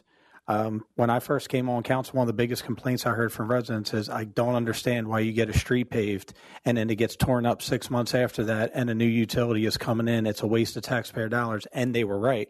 It really wasn't the city's fault at that time. It was the utilities failing miserably to coordinate anything and not being responsive. While it is frustrating for me as well, I'm a motorcycle rider and I rode across the moon going through the city this weekend. The reality is there's not many other options when you're trying to get everybody to get their work done at one time. It takes longer when you want to look, UGI, if you got work to do here in the next couple of years, do it right now. PPL, if you got work to do it right now. It's a much more cost-effective way to do it. It makes much more sense to do it, and it allows our streets to stay vibrant longer because I forget who gave me I think it was Charlotte back when, but once you cut into a brand new street, it degrades so much more rapidly after that first cut. So the longer that we can avoid cutting into these streets, the better. So I absolutely understand the frustration, but to do it all at one time absolutely makes the most sense. And I'm glad that we've come around to doing that. So thank you. Sure. It's a lot of, coordination to make sure it happens. And it's just frustrating to have to do communication on behalf of another entity. Sure. I'll just say that. It's yeah. Can I be a curmudgeon for a moment? Go for it. I was driving up Walnut the other day, driving east on West Walnut the other day, and traffic was almost at a standstill, but we were moving, and I couldn't see because there was not a sign on that block or any orange cones visible to me what was happening. There were several construction workers, I assume UGI employees or contractors, hurriedly doing work in the street with no cones, no traffic direction, and moving an earth mover around the street, which almost backed over the sedan in front of me. Yeah. So this is when you have to call. Oh, I did. Okay, good. Good. Yeah, so just want to put that out there. Mm-hmm. All right, I'm done. Because there's only, the frustrating part is that we have a communication contact with UGI. We don't have direct communication with their contractors. Even going out into the street, they have to run it up the flagpole to who they're working for. And so it's incredibly frustrating. And I would have liked to seen you traveling east on West Walnut. That's what I was going to say. Illegal. Correct. That's why I was a little confused. Thank you. It's smoother that way. Just don't drive on West Walnut if you can avoid it. Yeah. Okay, so other projects, there will be some work starting on West Lemon Street as well. There's a major sewer project that we need to work on in the 200 block. So there could be some actual street closures associated with that. So there could be some detouring. In addition to that, we have the King and Manor street lighting that is continuing. We're installing the street lights and trees along King and Manor Street. And then in addition to that, paving should be starting soon. Charlotte Street, the contractors getting ready to mobilize to go back there and finish up on Charlotte Street. We have some other sort of holdover paving projects from last year that we're hoping that they should be done in April, including Rockland, Dolphin, Ann, and Juniata Street. So those are sort of some early spring paving that we anticipate happening, and then the most of the remaining paving will be done later in the summer, because a lot of it is the utility coordination that needs to happen ahead of time. So Hershey Avenue is another one that will happen later this summer. Do you have any do you mind me asking a question? Do you have any? Oh, yeah. Councilman Graupera, do you mind me asking a question? Thank you. I didn't call you president this time, so I'm working on it. Do you have any information on the Reynolds construction? Not that that's a city project, but just anything to add for residents that live in that neighborhood? Is there anything that the city is coordinating on with that? Or do we have any role in that? Is there communication going on? Is there any expectation that the city will have a role? Just in general, is there anything that you want to share? It might be more of a mayor question, but. Right. I don't have any information right now. I know the school district was sending out updates fairly often to the neighbors, but I haven't seen anything recently. Okay. Yeah. Fair enough. Anything new to add? Okay. You do know that the 6th grade is no longer in that building so that they could meet the deadline, the construction deadline? Yes, did you know that? I did not know that. Okay, so the 6th grade class is now over at the building that's behind Kunzler. I can't remember the name of that building. Yeah, it's owned by Community Action Partnership. That is where 6th grade has been relocated. 7th and 8th grade are in the building, but it basically is allowing them to clear a floor, so they're working to meet their deadlines. And to have construction completed by the end of summer 19 so that 6th, 7th, and 8th grade classes can return to Reynolds. Without moving that 6th grade class, they didn't feel that they would be able to meet their time frames. There will be construction of a green alley as part of that process for residents behind College Avenue. That's been a major point in which we've been collaborating with the school district on that project, as well as trying to work with them to address neighborhood complaints as they've arisen, a host of different factors. Thank you.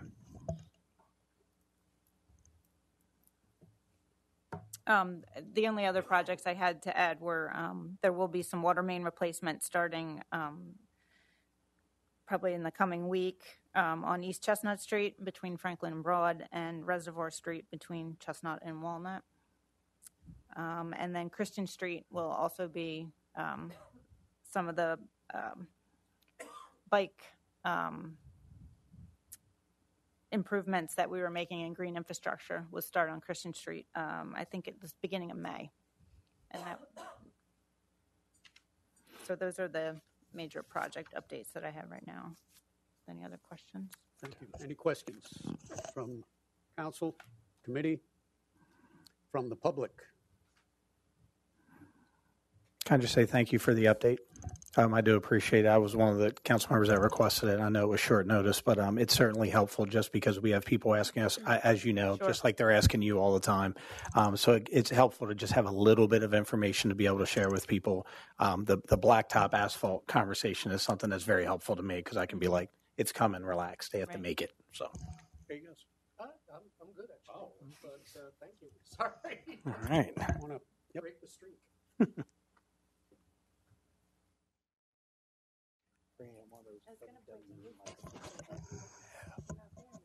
Not there.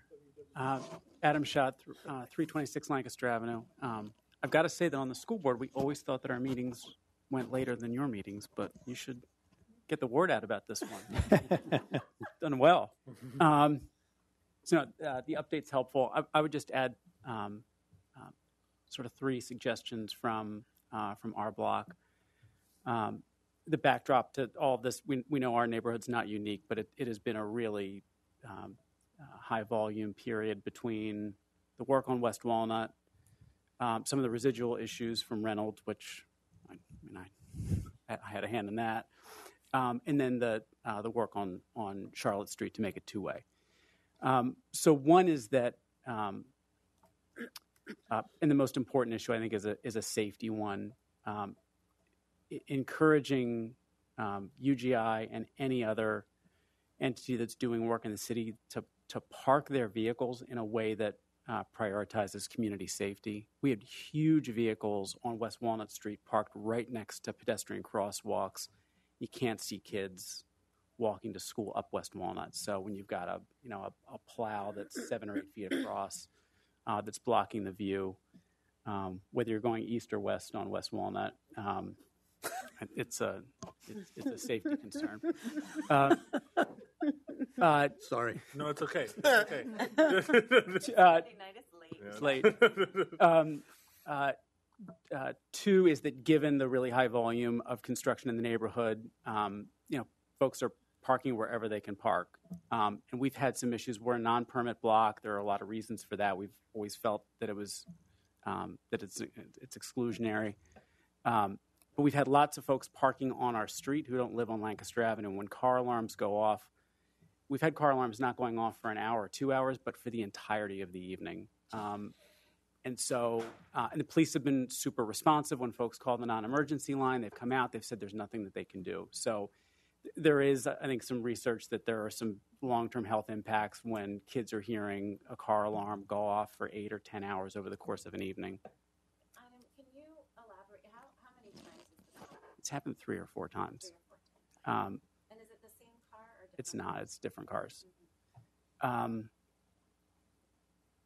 So just being the police being able to ticket in an instance like that, or being able to tow a vehicle after some number of hours, that's been incredibly frustrating. And then the third is just what seem to be strict ticketing protocols when there's really no swing space in the neighborhood. So for a number of weeks, we had multiple blocks on West Walnut where folks couldn't park, and then part of Lancaster Avenue and part of Mary Street were cordoned off for UGI vehicles. And so folks had nowhere to go, and there was still ticketing occurring for street cleaning early in the morning. So folks were just sort of, taking the ticket, and that was the easiest way to handle the situation. So just thinking about whether it could occur a little bit later in the day or providing some swing space, I think would matter. But no, I appreciate the update. Thank you. And just to note that there is a construction update page on the website that is accessible and updated regularly by Matt Metzler and Amber. We're trying to do a better job of pushing that link out to everyone on a regular basis, even if there isn't any substantive changes or updates, just so people get in the habit of checking that place first. Can you shoot it out on Twitter or social media? Yeah, we will again. I think the plan is to do it like every other week or something like that. Adam. Thanks. Thank you, Adam. Thank you. Thanks. Okay. Is there anything that the city can do in order to alleviate those residents that are there in reference to parking until the construction is completed? Yeah, so we have, if you live in, the 200, 300, and 400 blocks, that you can get overnight parking at Water Street for free. We can't not enforce residential permit parking, which I know is part of the challenge. There are a couple of blocks that are residential permit parking, because then we hear it from the people who paid for the permit. So what we've done is to try to alert neighbors where those blocks are, even though there is signage to remind people not to park there if you do not have a permit. So we're just going to keep doing that as we go through the construction process. And it's not just, this isn't just West Walnut Street. This is throughout the city, and just trying to think through where there are options, making temporary arrangements as we can. Most neighborhoods don't have garages that they could overnight park in, so the opportunity to be able to do that is very limited. Thank you, Mayor. Any other questions from the public? Last call for council. We're good. Thank you very much. Thank you. Appreciate it. Cindy's up again. Council Resolution Number 18, 2019, adopting the Active Transportation Plan. Okay. So just to give you sort of an update of where we are with the Active Transportation Plan, and we're asking Council to adopt it related to some of the grant funding that we received from DCNR, specifically requires resolution from Council. And some of those things are outlined in the resolution, including that all the expenditures were made, and that the It will be used as a guide in the decision-making process in the future related to recreational and conservation and non-motorized transportation.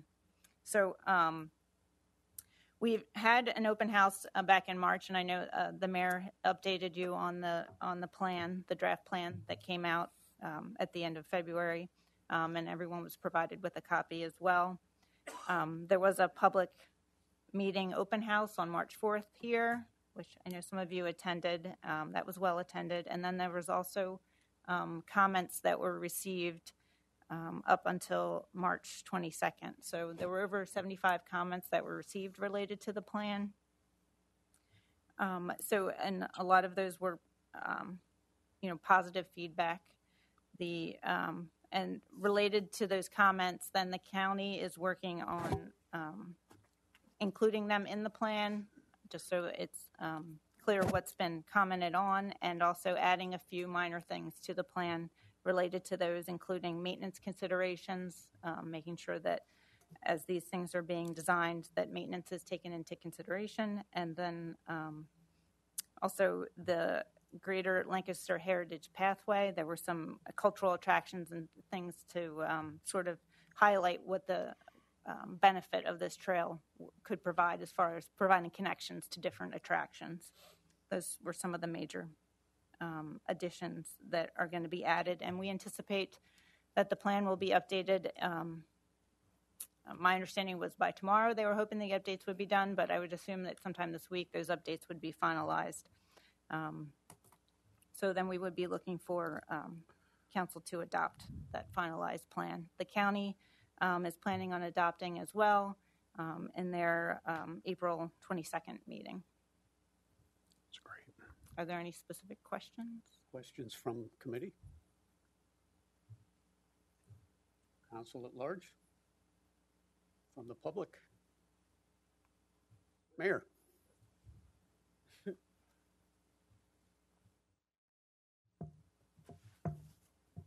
Good evening. Good, very evening, late evening. Everybody's still awake. It's good to see. Arthur Morris, 434 West Chestnut Street. It's regarding the plan, and particularly Chestnut Street. There's a large number of neighbors that in the past have offered great concerns about changing West Chestnut Street and East Chestnut Street to one-lane traffic for the most part. There's some exceptions to that, but most of that, almost 2 miles, is going to go from 2 lanes to 1 lane. And the question of the propriety of that in regard to the planning commission took action and city council took action on Chestnut Street, on collector streets, which Chestnut Street is, to maintain them as 2-lane streets. So there's been some significant concerns expressed as part of the public meeting that took place. And they closed the public comment the 22nd of March. And quite honestly, I don't know. I understand that you mentioned they're going to be updating the plan in the next couple of days. Some of the comments were very extensive. And my concern is that to have the plan ready to go as quickly as is being suggested here doesn't seem appropriate if really they're going to consider public comment. If this action isn't really guiding specifically the plan on Chestnut Street, I'm not as concerned. So I don't want to sound like I'm being an obstructionist to getting state money that you're looking to get. But if, in fact, in the future, somebody's going to look at the plan and say, this sets the plan for Chestnut Street, therefore, if it goes to Traffic Commission or somebody else, it's already been approved to go in this fashion, then that's a major problem. So I don't really know what the intent is. It says guide decisions. I think that's the wording. I don't know what that means. So it would be helpful if the public understood whether it's just a guideline and that specific items of the plan must get approval. Then I'm not concerned. But I am concerned when you read this, accepts and adopts the Lancaster Active Transportation Plan, that City Council and related materials as a guiding document for making future decisions regarding recreation, conservation, and transportation. So It'd be good to understand what that means. And I don't want it to guide decisions of the Traffic Commission and other groups within city government, so that we can get fully heard on some of the major concerns for safety and other reasons. I spent a lot of time sending in comments. I know other neighbors did. I asked questions about how can the city and the county violate what we look at as a city ordinance. I've received no call. I gave my address. I gave my phone number. There's been no contact. And I wouldn't be concerned normally with that if it wasn't being rushed to be acted on by council. But the fact that I haven't heard, is concerning under the schedule that's been set here. Mayor Morris, can you specify the ordinance that you're referring to that this violates? I can send everybody on council a copy of my 3-page comments that I made. Let me see if I have any here that I could just read from. I don't want to listen. I know the evening's late. Actually, if you could send them, I think that would be helpful to review. But let me. I can. This will be brief on this specific thing here.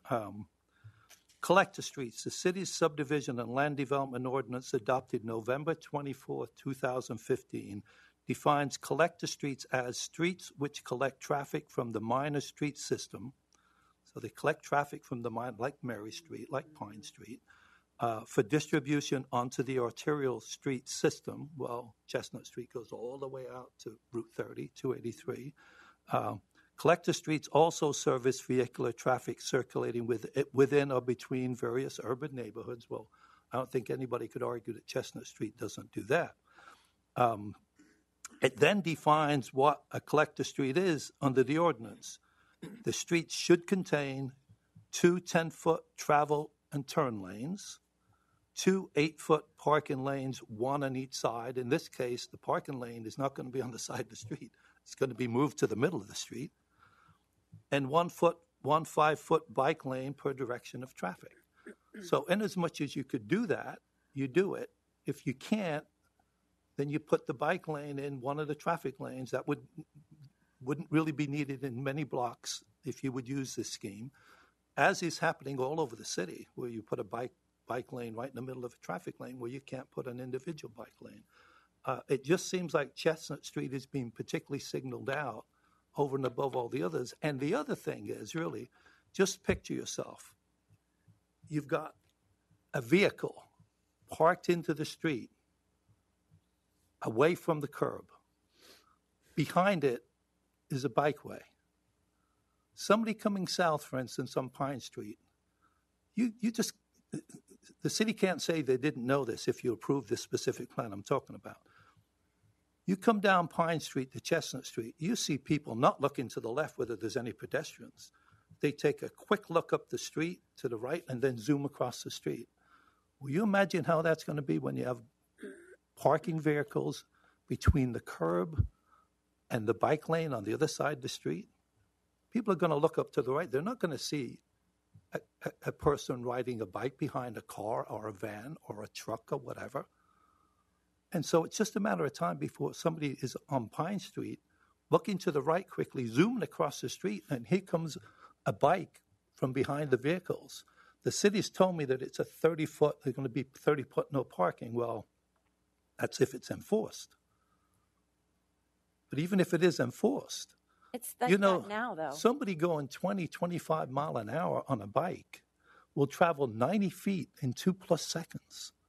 It's a very dangerous situation. Forget that it's going to go to one lane. So they're my concerns. Again, I'm more concerned with what does this action mean in regards to future decisions regarding specifics on Chestnut Street. If it doesn't govern that, then I'm not complaining or objecting. If I can just answer that question as best I can. This plan is to inform and decisions that are made. It does not give the imprimatur of approving every recommendation that is in the active transportation plan. And that doesn't go just for the city of Lancaster. That goes for the LIMC and the county. The idea, though, is that this is a county-wide plan, and that the adoption of the plan in its in its focus on the connectivity. I mean, there is no point in having a county plan if the city is not going to commit to making sure that the connections happen north, south, east, west. So what I can say is that from my standpoint, we are committed to making sure that the interconnections are made in the city. Does that mean that the specifics of how those connections are made or where they're made is set in stone? No, we are also going through our own internal review of the Chestnut and Walnut Street suggestions, and there will be other opportunity for public comment for those two in particular. So I'll leave it at that. Yeah. Well, I will leave this with you, and you maybe Bernie can get it around. I will say, as to the last part, the plan is extremely specific as to what I'm talking about on Chestnut Street. Very clear where it narrows, where it puts parking. So what I'm hearing the mayor say, that will not govern the decision-making of the city in the future, other than the fact you want to have some connectivity on Chestnut Street, which could be provided by somebody marking one of the existing traffic lanes with a sign that says bikeway on Chestnut Street. So if that's the point and the specifics of the plan as they relate to Chestnut Street, and again, they're very, very, very specific and the sections change as you go along. That's how specific they are. Mm-hmm. So I'm accepting what the mayor's saying here, and that there'll be opportunity for additional public comment, and that's what the plan recommends. That level of specificity in many different areas, not just Chestnut Street. Well, the plan may recommend that, Mayor, and I don't want to argue with you, but this resolution isn't very clear on what council is approving and how it should be guided. And that's why I'm here to talk, to make sure we understand what is meant by council's action, because that's what's being discussed here. Whose final decision would this be? Who's making the call on this? On Chestnut Street? Yeah. The Traffic Commission. Yeah. And that's great. As long as Traffic Commission doesn't quote this and say this is what we're going to do, I'm happy. Well, they are going to reference it. Yeah, let's be clear. They are going to reference this plan, and we just spent a lot of time and energy putting together this plan. So to say that we're just going to throw out one part of it because before we've had additional opportunities for comment related to Walnut Street and Chestnut Street is premature. Well, let me say this, Mayor. These things were pointed out to City Traffic Commission over 2 years ago on the Collector Street, and we've received no comment about that. So we can debate this and debate it about whether the answers are coming, but they haven't been forthcoming, and these questions have been raised many times in the past. So we're just looking for some kind of reasonable communications where people actually answer questions that have been raised as to why ordinances, we feel, are not being followed. We've yet to receive that, even though that was asked previously at Public Traffic Commission meetings. Thank you for your time. Appreciate it. Thank you, Mayor. Thank you, Mayor. Did you leave that copy with Bernie? Okay, thank you. I can address the resolution. Sure. Council members, I drafted that resolution, and I can tell you that it's intended for two different purposes. One of those purposes is specific to the requirements of DCNR to satisfy the grant that the city received for the development of that plan. So it states specifically what the grant number was, and it also states that the city accepts and that the consultant completed the contract with the city. The other aspect of this is that it adopts the active transportation plan, and what I referred to in there is the general principles of it, not the specifics.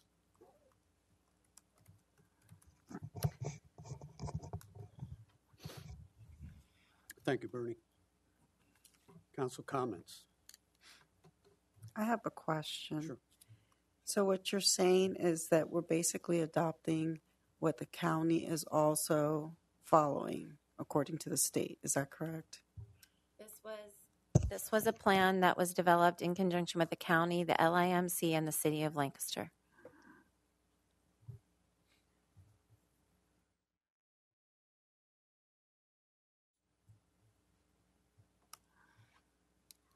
Any other questions from the public? Do I have a motion?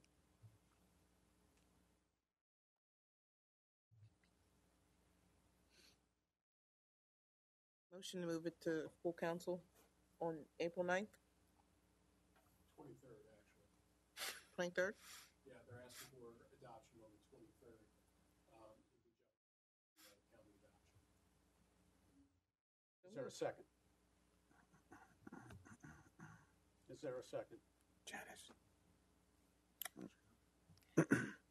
Is there any way that we can get some additional information, just like the mayor has suggested, to just review the comments before we can move this forward? The comments that were submitted to the county? No. As part of the public process? I mean, we have a spreadsheet of the comments, that were received, so we can provide those. Okay. I just think it's a good idea to be reviewing. I agree with the review, but would you be comfortable moving it to the full 23rd. council on the 23rd? That would give us 2 meetings to look at. Yep. Approve. Move forward to Thursday. Thank you. All in favor? Aye. Aye. That was the second, yes. Administration Resolution Number 15, authorizing Longs Park Trail Grant application.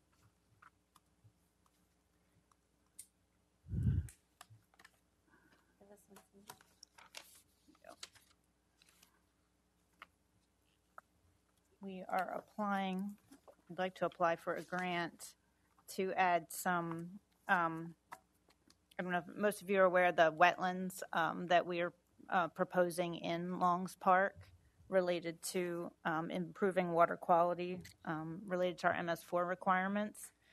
So this grant would be to add, and I do have some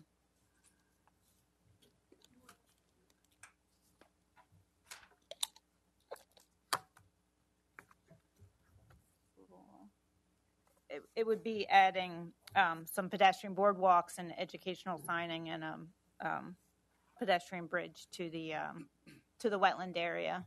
Let me see if I can find.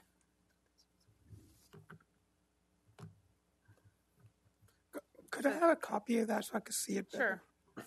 Yeah. Here. Please. Thank you.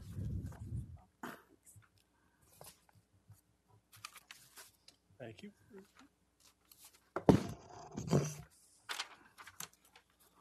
So we do have some additional grants from Fish and Boat Commission and DCNR related to the construction of the wetlands. So this would be just a grant to enhance those, to provide the signage and trails related with that project.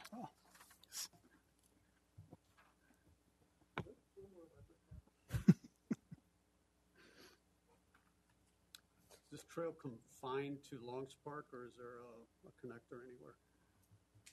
Yeah, it would just be in Longs Park related to the wetland.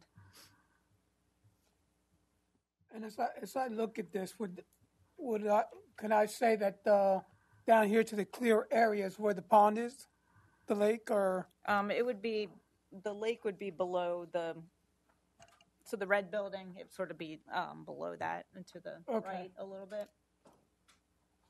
What is that red building on the bottom? That's, I think, the concession stand, isn't it? Mm-hmm. So the red building up on the top is near where the Park City, so that's the pavilion to where the Park City connection is there, or, under Route 30. Uh-huh. So this project is,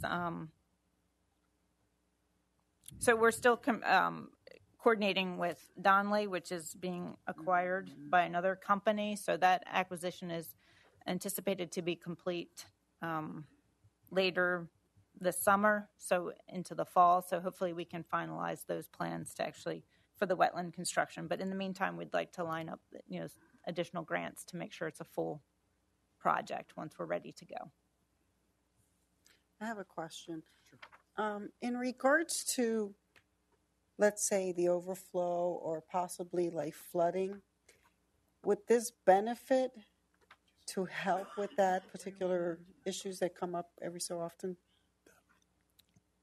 I'm not as knowledgeable at the specifics of this. I mean, the idea with this one is that we would be providing water into the wetland system. But yes, in general, wetlands do help with flooding as far as, collecting the water and, with the vegetation and that kind of stuff. Thank you. Any other questions from committee? From council? From the public? May I have a motion? Motion to approve. Second. All in favor? Aye. Aye. Thank you. Administration Resolution Number 16, 2019, authorizing a master plan grant application for Conestoga Pines Park. So related to, and this is sort of all ties back to the active transportation plan as well, in providing, we'd like to submit for a grant from the Community Conservation Partnership Program, which is part of the DCNR, to be used to identify a master plan for Conestoga Pines, to develop some trails and additional upgrading the amenities at that park. And this would sort of this relates to the pedestrian bridge that we're doing across in the Walnut Street fishing area and helping to provide that connectivity from the city out to the Conestoga Pines Park. And then additionally, the Greater Lancaster Heritage Pathway. This could provide some additional opportunities for connectivity to that as well. So eventually we would be able to either ride bikes or walk all the way out to Conestoga Pines. Yes. Yep. Right, and this is this is a master plan to help improve Conestoga Pines Park. Cool. It will be very cool because right now, if you're a kid, you can't really get there on a bike or walking. Well, when I was a kid, I couldn't go there. That's another story. Yeah, it is another story. Right. Council comments? This is exciting. I mean, I used Conestoga Pines my whole life, and we either went across the bridge and we weren't supposed to, but we did it anyway, or we went the long way. But I think it's a utilized park for the people who know about it, but accessibility is such an issue that I think it's underutilized ultimately. And it's a beautiful green space. It really is beautiful out there, but it's hard for the average resident to get out there unless you have a car. It's not just hard, it's dangerous. If you try to follow the paths you're supposed to follow, it's pretty dangerous. So I'm glad that we're looking into it. I have a question. In reference to safety, is there plans to make sure that it's lit well? Because there's just a lot of things going on safety-wise with people disappearing, or especially when kids are, riding down that particular path. So you're talking about the connection out to Conestoga Pines, or? Correct. We haven't gotten into the final design, but obviously the bridge, we're getting close to final design with that. There would be some lighting associated with that, and then there's also the boardwalk, I guess, as we would call it, the connection from the Ops Center out to the Walnut Street fishing area, that we're still in very preliminary design related to that. But we do want to make sure we strike a balance between providing that safety lighting, but then also, making sure that we're not encouraging use when we don't want there to be use as well. The park is actually closed after dusk, so we don't want to encourage people to be going out to the park when it's closed by lighting a path to get there. So it is a balance between the safety of people, who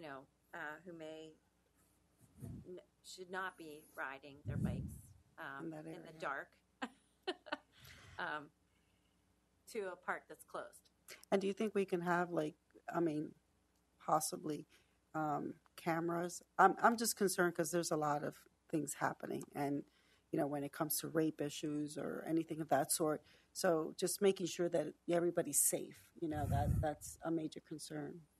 Right, and that's something that we can definitely be looking into as we start with the design. Mayor, at this time, there is no time limit on the nature trails that are within our jurisdiction. Like down there by the Youth Intervention Center, you could start there and get all the way down to County Park. That trail there is no time restriction on when they're actually open to the public or not? The park, though, has a time restriction. And so,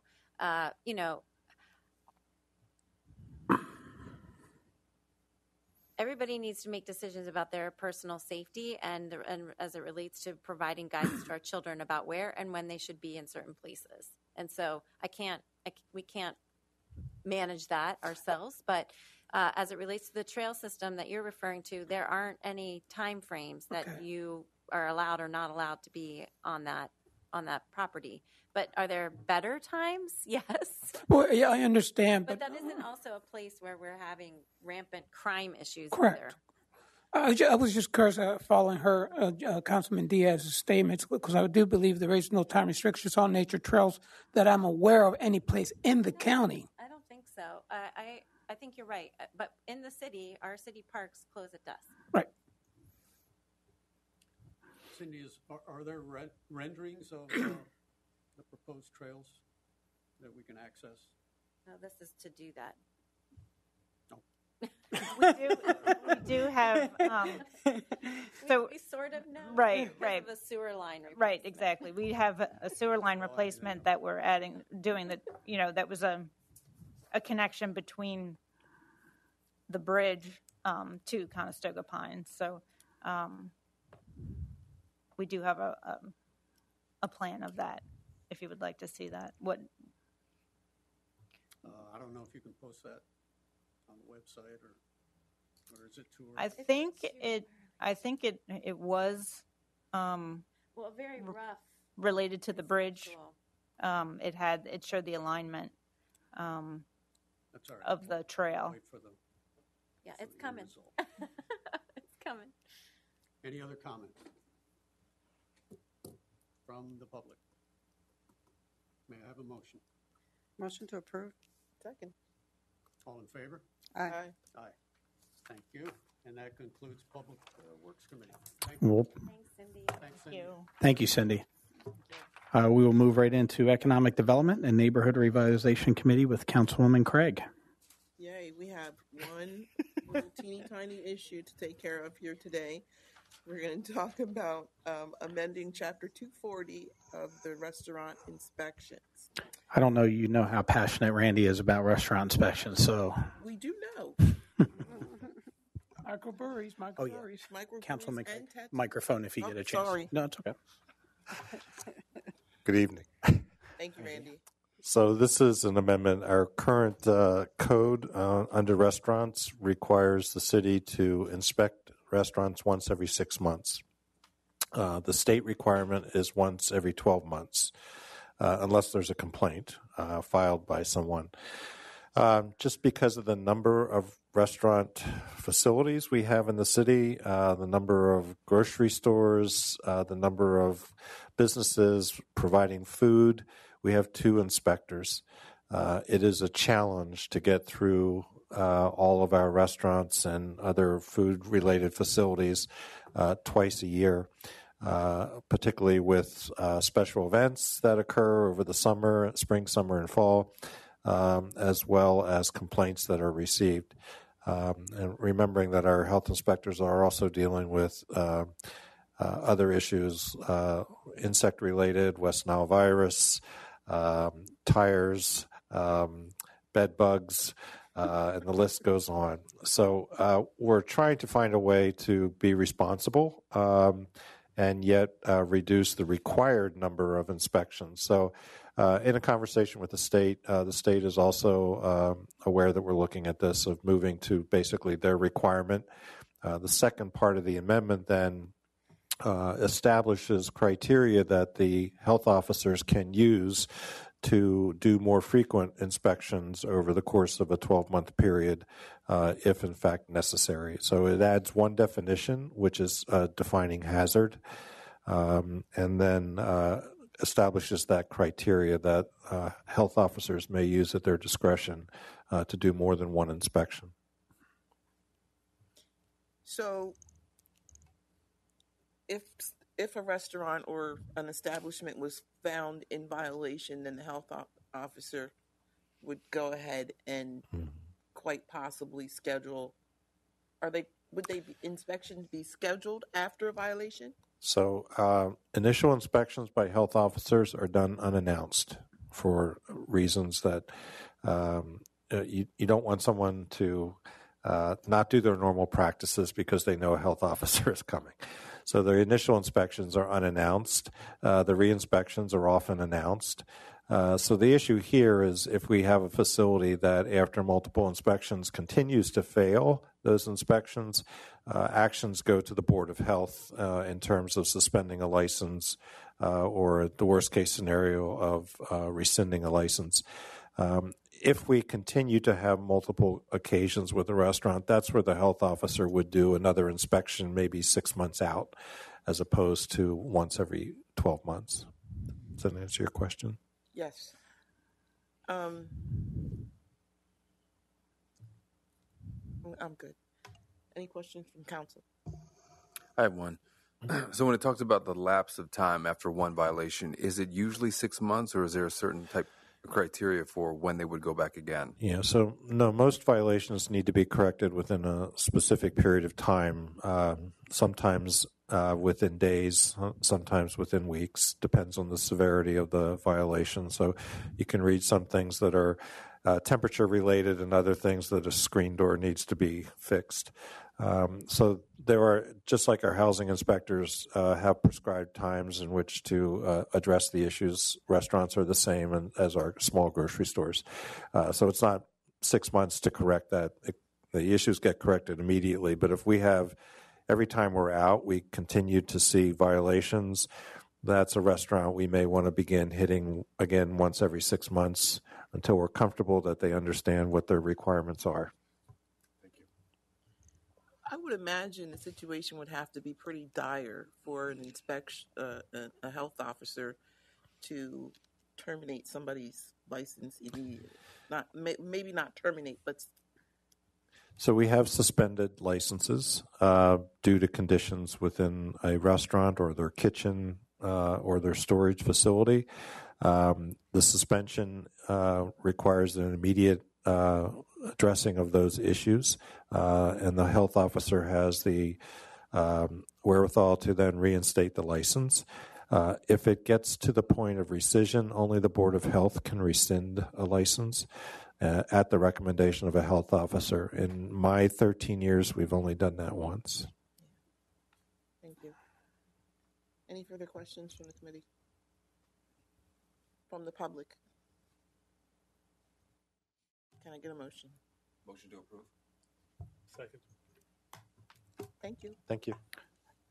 Council, we just have to call for the vote. Oh, got a call for a vote. Aye. Aye. There you go. Okay, with that, we will move on to Finance Committee. Councilman Ballantyne.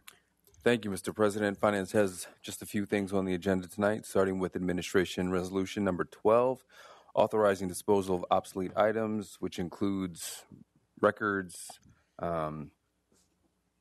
reports, time cards, etc., dating back as far as 2007, and of which there are over 230. To enlighten us further, I invite the always succinct and one who doesn't need a reminder to speak into the mic, Mr. Hopkins. There's an succinct. Oh, thank you so much, Mayor. Okay, I'll be as succinct as possible. We're getting rid of old records that we don't need anymore. It's been too long since we've done this. This is well-timed. Mr. Harris reminded me, I don't know, a couple months ago that he hadn't seen a resolution in a little while looking at delete or getting rid of obsolete records. And then, I don't know, about a week or two later, Megan Baum, who's the manager at Treasury Office, sent him a resolution and a long list of documents to get rid of. This is, actually part of a larger effort that we're going through a sort of Spring cleaning. spring cleaning of the former Streets Garage at Fairview Avenue. There are, let's just say, many records and other items in there that we need to be getting rid of. Some of which are very well marked and have like 7-year destroy dates. Others not so much. So this is part of that effort. Yeah, for the most of the financial records, we have a 7-year hold period. Boxes are marked to get shredded, not just tossed out in the trash, but shredded and then recycled to the extent that they can be. So the numbers around each item, is that the numbers of boxes or documents themselves? Boxes, Box counts. Okay. like banker's boxes. Yeah. Gotcha. Okay. A lot of stuff. Patrick, it's been a couple of years, has it not? Well, based on the oldest records going back to I think there was some even before 10, right? 09. Normally that would have been like 2016. So we're probably 3-4 years behind. Yeah. Any questions from the committee?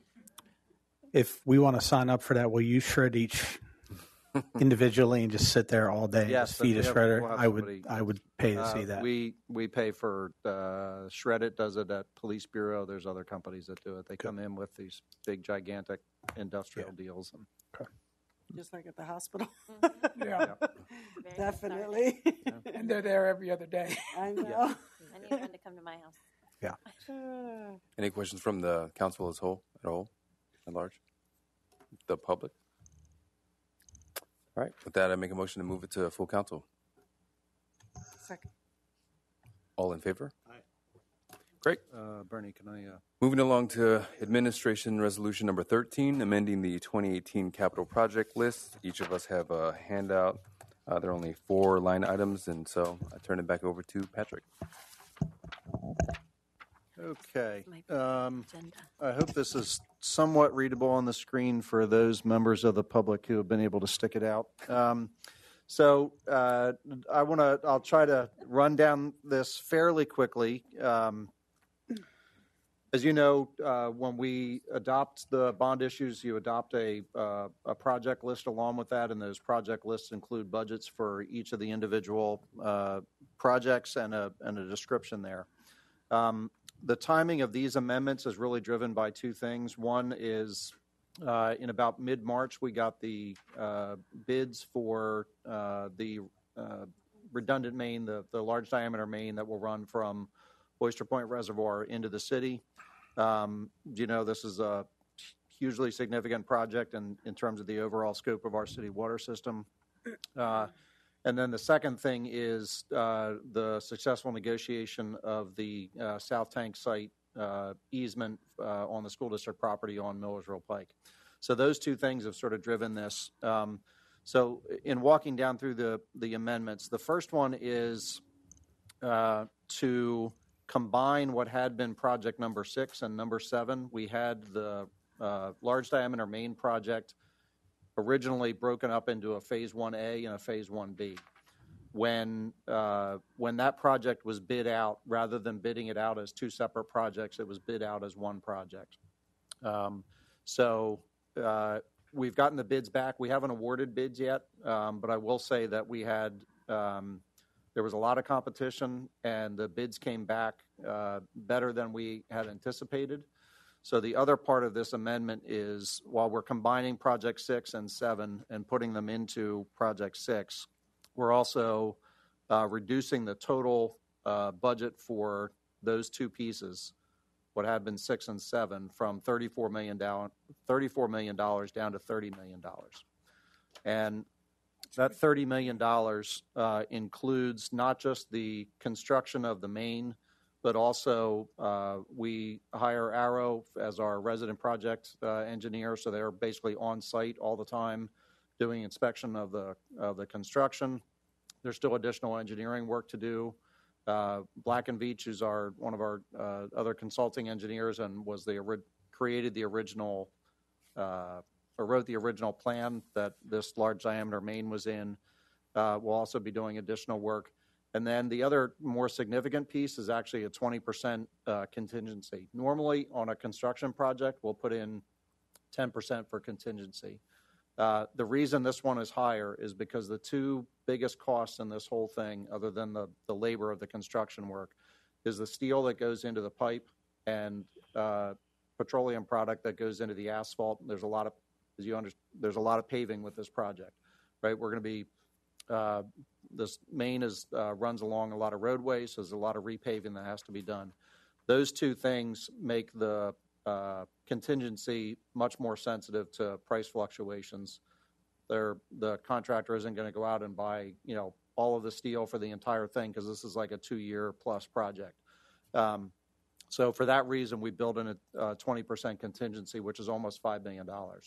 So obviously, we're hoping not to go nearly that high in any cost increases that we might see during the project, but we thought it prudent to put that 20% contingency in. So again, we're combining the two phases into one project in number 6, and then reducing the overall project budget from $34 million down to $30 million.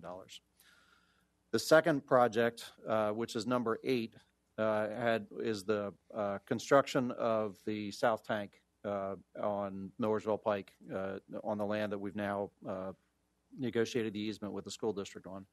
That was originally had an original construction project cost of $7 million. We're now looking at the construction cost, the consulting engineer, resident project construction management piece of this, and also a 10% contingency. So when you put all of those together, the construction piece is now at about $7.9 million, and that's the tank itself and a bunch of other ancillary pieces that serve the tank. That part is about $7.9 million. The total project budget that we have in here is $9.5, and that's adding on 10% for contingency and 10% for construction management. So that's the second one. The third one that's on here is number 7, and that's just eliminating that project altogether because we're combining it with number 6. And then the new project, number 17, is the construction of the transmission mains that will serve the south tank, and also replacement of, and I don't remember the linear feet, but a whole lot of linear feet of a main that is under Millersville Pike right now that needs to be redone because it's aging. The increased pressure the water pressure that will be provided by the south tank requires that main also be replaced. So those two pieces together, the transmission main serving the south tank and then the replacement of that main under Millersville Pike, that's about $3.7 million. And again, that's construction, and then 10% for construction management, 10% contingency. How many miles is that replacement on Millersville Pike? Just that section? 7,500 feet. Okay.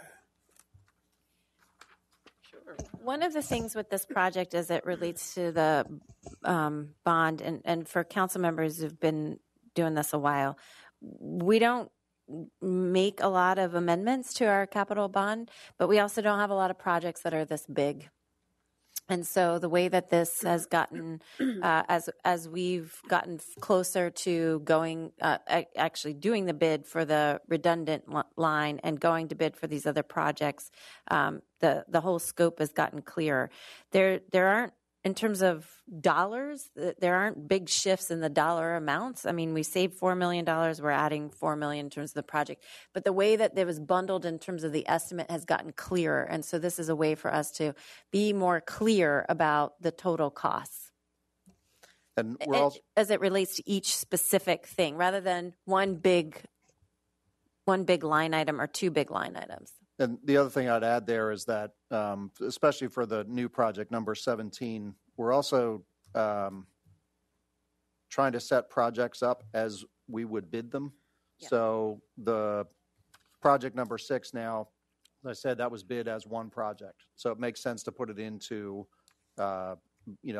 combine it into one project within the capital improvement plan. The same goes for number 17, where the south tank construction and the ancillary stuff related to South Tank is one project. Bidding out transmission main work is a very different thing than building a tank. So, and again, these are based on current engineering estimates. As we get closer to bid time, we'll have more information, and that's part of what that contingency is built in there also. Hopefully, in this one, the new project number 17, that work probably won't be bid out until at least late this year, if not early 2020. The work on the South Tank would be bid out hopefully sometime this summer. Chairman. Sure. Patrick, as far as Project 6 now, all the right-of-ways have been settled with that, correct? There are 2 more outstanding. Oh, is there? Yes. But we don't foresee any future problems on that, correct? No, we're working through those. And again, how many miles between Oyster Point to the city are we talking about here? Because that's one big main. Isn't it? I don't want to say 13. I don't think it's not quite that far. I don't know the mileage off the top of my head, but it's also, it's not as the crow flies, unfortunately. I'm sure that would make it a lot less expensive, although it would make the easements a little tougher. And what time frame are we looking for the completion of that project? If we start on schedule. It is a 2+ year project from start to finish. Thank you. Additional council questions? I have a question. Who are actually doing the construction? Has that been settled yet? We have not yet awarded the bid for the large diameter main project. So I can't give you until that's awarded. I think the bids were opened March 10th or March 11th, something like that. I think we have 60 days to award the bid. There's review that has to be done after the bids are open. The other projects haven't been bid yet, so until that's done, we won't have a firm name yet. Thank you, Patrick. Sure. Questions from the public? Tim?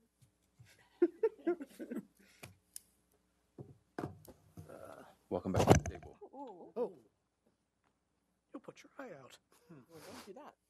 So first of all, to Councilman Soto's question, according to a report in LNP, I think it's about 14 overall. Never heard of it. Yeah. A little news 14 organization. miles overall? Yeah, it's like one gets you to the treatment plant, and then it's either 6 to Oyster Point and 7 to the city, or vice versa. I believe everything I read in LNP, so I will. Fair and balanced. Oh boy, don't use that tagline. Yeah, it's kind of been ruined, hasn't it? With respect to the South Tank, 9.5, is that, for all intents and purposes, all inclusive? Again, understanding that you got to do a lot of engineering. Right. So there's still the movement of the site requires some additional engineering. It requires a slightly taller tank because it's further down down the hill toward Millersville Pike than the original location was planned. So there is some additional cost to that additional height, which I think is like an additional 28 feet, something like that. The rest of that additional cost, though, was really that construction management and the 10% contingency. Each of those is about $800,000. Okay. And this relates to the apples to apples conversation we had Yep. last week. So 9.5 is apples to apples with respect to the, was it 8.5 as of December? Well, There's so I'm not sure which apple we're comparing to, and that's part of the problem. Right. When we were originally talking about the comparisons across multiple sites, we were really talking about the construction cost, not adding on construction management, not adding on contingency costs, but straight estimates for construction. So the $7.9 million is the estimated construction cost only. So that would be this apple compared to whatever other apples have been. What we reported, in the past. and I'll go back to look at what we reported in December, but it might be like 8 versus 7.9. So Thank you. Chris, I have one more question. Mayor, can you educate me? We were at the water, sewer, and rainwater separation. Manheim Township. Right, the Manheim Township. Would there be anything in the future that this would have to actually be redone again in order to, I guess, fit the state requirements? No, because this has nothing to do with stormwater. Okay, thank you. Final questions? Anyone? Hearing none, I make a motion to move this to full council. Motion to approve. Second. All in favor? Aye. Aye. Great. With that, we'll move on to the 2018 year-end financial update.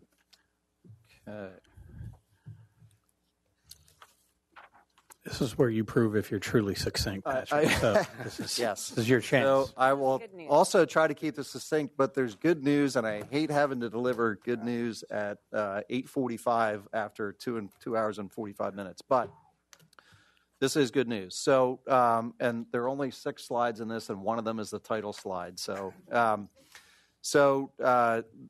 the first look here is looking at each of our operating funds for 2018, and I every time I talk with Julie Sonera, who's our chief accountant, and we're going to make this have this discussion, emphasis on preliminary. So this is the result of basically all of the pre-audit work that our folks in accounting do. They were jamming like crazy in January, February, and March to get this completed because we also had work to do related to looking at a PUC rate case for sewer system. So they can't do that work until they complete this work. So they've been working like crazy. That said, preliminary results, our history has been there have not been very many changes at all done by the auditors when they come in. So I think you can expect that these are going to be pretty solid when the audit is completed. So this is just the very quick summary of each of the operating funds. I have a report, PDF that I sent to Bernie earlier late this afternoon, early this evening, that he can forward to you all. Yep. Okay, so you already have it. So in the general fund, we had revenues, and the way this is, I want to point this out. We show this as a deficit budget in 2018. We adopted a budget that had a use of reserves that was $3 million more use of reserves of $3 million. So revenues, real revenues, money that's actually going to come in, was $54.5 million, and we actually brought in $56.4 million of revenues. And I'll show you a slide, the next one, that will break that down. And then on the expense side, a budget of $57.5 million, and we actually spent $55.8 million. So it came in $1.7 million under budget. The good news in all of this is that every single fund ended up better, if not significantly better, than what the original budget was. So for stormwater, we were way off on our revenues, off by $151 out of a $3.6 million budget. I'm not sure we've ever gotten that close before. On the expense side, about $738,000 under budget. And a lot of that being under budget was actually on the professional services side.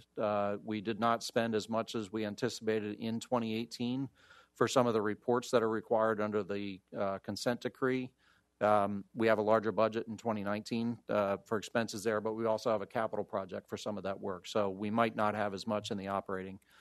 On the sewer funds, we ended up with about a $3.5 million surplus, driven primarily by, on the revenue side, by LASA, with whom the Lancaster Area Sewer Authority, which we've had an ongoing dispute with them. They paid us in 2018 $4.8 million of the past due amount, largely due to very successful negotiations that we had basically starting in about June or July, I guess, through the end of the year.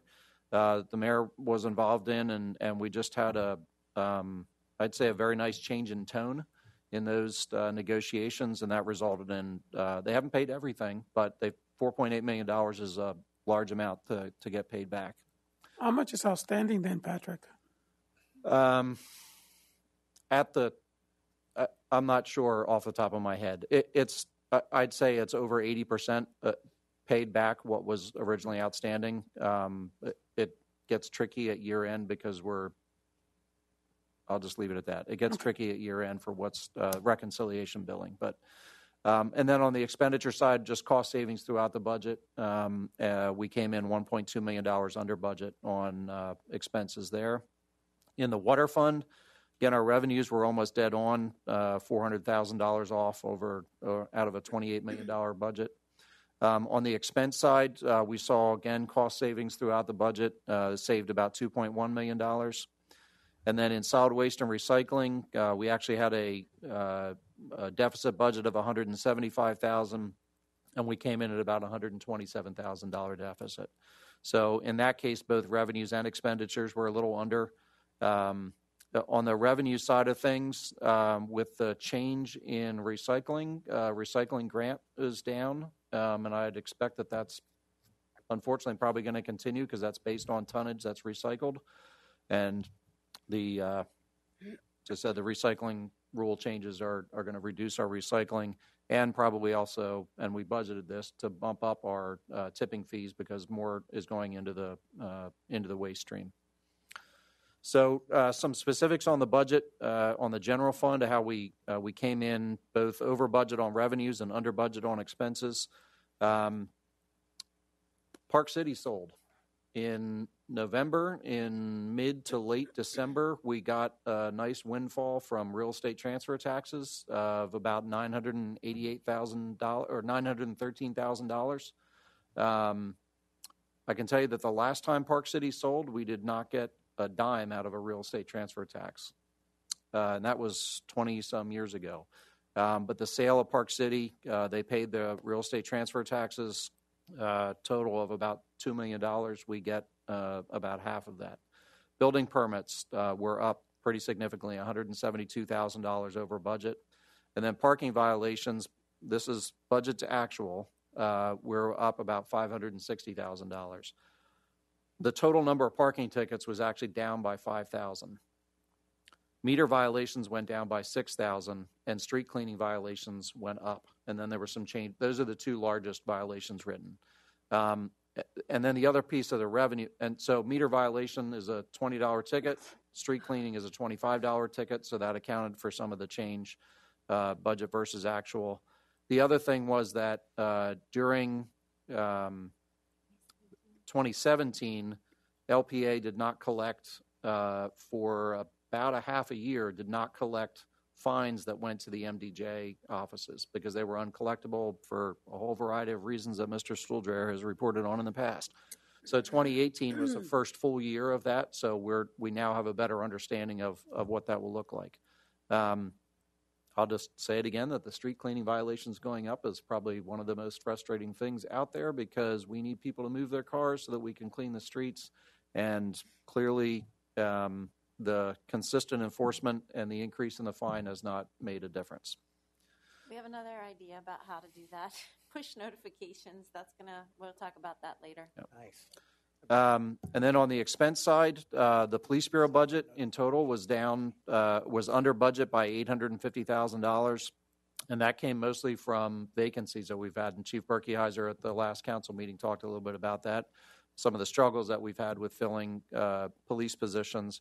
It's also true on the non-uniform side, so that $164,000 of savings versus the budget was because of open CSA positions and also school crossing guards, which now we are down to, I believe, 2 vacancies in school crossing guards. So the pushes that we've had over the last 6 months, putting stuff out on social media, working with the school district, we've filled all but I believe 2 of the vacant school crossing guard positions. Thank you. Workers' compensation, we had another good year, which means good things for our employees because that means another safe year. We were $242,000 under budget there. In Randy's department, I just picked out the largest single dollar items here. So in Randy's department, $81,000 of personnel savings there, and that's just vacancies. And then insurance package, which is our liability and property insurance, we were under by about $68,000. So all of that good news right? And then I have to do this reminder about what things look like over a 5-year period if we do nothing. Again, this emphasis on, 2019 budget. We're obviously starting at a better place. So at the end of 2018 with that fund balance, about $13.8 million in fund balance. We adopted the 2019 budget using $2.5 million roughly of reserves to balance that budget. We already know we're going to be better than that because of the bond refinancing, and I'll show you that slide next. We clearly know we have some continuing vacancies in the police bureau, so there's some savings there.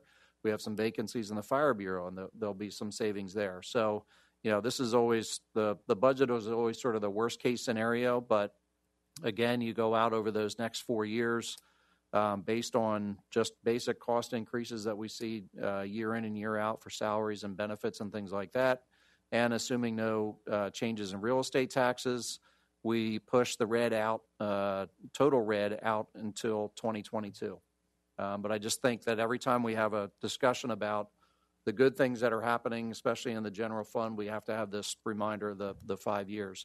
The other thing that I'll say about this fund balance is, and it's timely that the fire station project was on the agenda this evening, part of what we want to do with some of the windfalls that we saw, like with the Park City real estate transfer tax, and some of the savings that we've had is to, rather than go out and borrow additional dollars to do those fire stations, is use some of our reserves. So use some of those one-time windfalls and reinvest them back into infrastructure that we need in the city.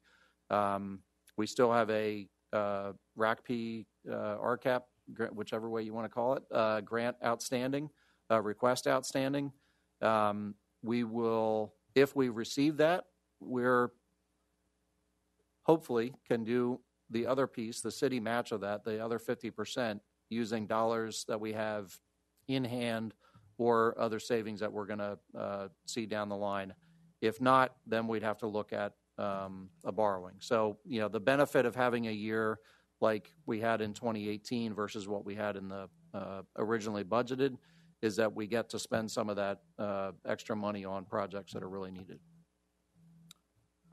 Next, on to bond refinancing update, and I just wanted to put this in just because we did the refinancing. You all approved it in February. We had the closing February 28th or 29th, I believe it was. That resulted in this savings, the $2 million overall, but the breakdown was $837,000 in the general fund, $429,000 in the sewer fund, and $736,000 in the water fund. None of those savings were included in the budget, so we're already starting the general fund off $837,000 to the good in 2019 because of that savings.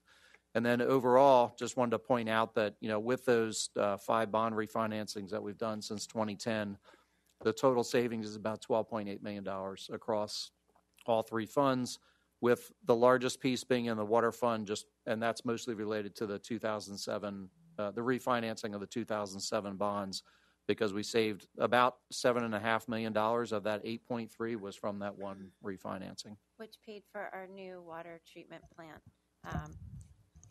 which is a sizable and necessary investment. So, when you look at, let's take the South Tank project, $7.9 million of construction. In those 5 refinancings, we've saved more than the total cost of that refinance or of the construction of that project. And then the last piece, we've done the last 4 years, we've done the tax and revenue anticipation notes, 2016, 17, and 18, and 19. Each year, council authorized a total borrowing of $6 million. Those first 3 years, we drew $4 million each of those years. And the payback was roughly about mid-March or so for that money. So we borrowed on day one and we paid back in mid-March. This year, largely driven by the repayment of the past due amounts by LASA, but also the Park City windfall and a few others. We only needed to draw $2 million, and we didn't draw until the very end of January was actually the last day of January, the first day of February. We drew the total of $2 million, and we paid back the last day of February and the first day of March. So we only had $2 million that we drew on for 1 month rather than $4 million for about 2.5 months. So you can see the reflection of the interest costs that we had there from $19,000 down to $6,000 this year. And that note at the bottom just points out that this interest cost is borne completely by the water and sewer funds because that's where the cash flow shortages are at that time of the year. And that is it. Questions or comments? Patrick, just to make sure, what is the reserves right now? What do we stand in our reserves? I know you said it, but I didn't. So at the end of 2018, $13.8 million. So just a little under 25% of the total expense budget. Do you see any increases in that? I'll have to put this in bigger font the next time. Please. Do you see any increase in that reserve through the coming year? Yes. Well, we just added $800,000. Well, we added $600,000 in 2018. I mean, that's at 12/31/18.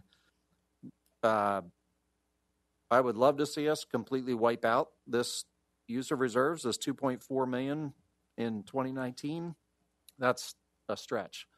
We're in the place where we're balancing a reserve that's needed for cash flow purposes, just for budget responsibility. We also don't need a reserve that's 25 or 30% of our budget. Now, Moody's would tell me something otherwise, but they also realize that there's realities of operating. We don't need a reserve that large, which is one of the reasons that we're talking about using some of these dollars to invest in the fire station work. We need some level of reserve. The GFOA number is usually around 16%, which is like 2 months of expenses. We're above that right now. If we used $2 million of this for the fire stations and had a deficit in 2019 of $2.4 million, we'd be down around that number. Fiscally and financially, we're doing well. Yes. For now.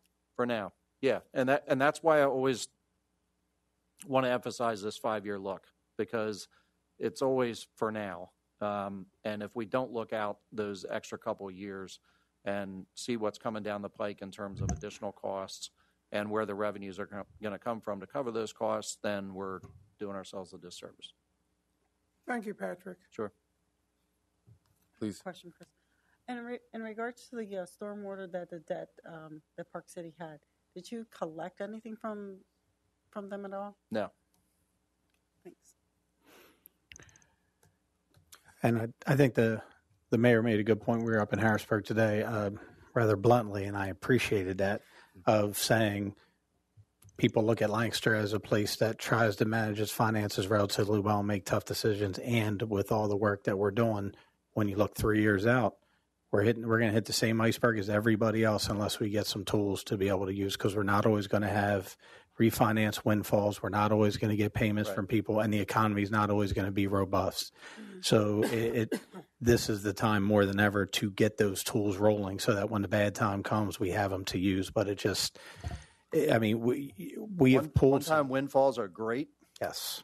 They allow us to do things like invest in fire stations, which is take a one-time windfall, invest for the long term, but we can't balance future budgets based on the anticipation of one-time windfalls. Right. And Park City won't sell every year. Sure. And the reality of the investment we're putting in our water and sewer system is so needed because it was, to be honest, it was delayed service, that not with any one blame from any previous. This goes back 20, 30, 40 years. So, I don't want to be in a position a couple of years down the road where we're not doing that maintenance that we should be doing and pushing it off to other people in the future because we got to make our budget. So we need tools. Yes.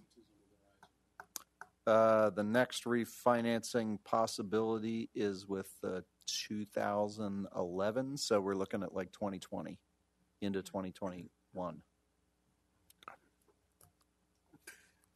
2024 site instead of Patrick, we're still collecting revenue on the Stockyard project, even though that's kind of a right now. On the what project? Stockyard project. Oh.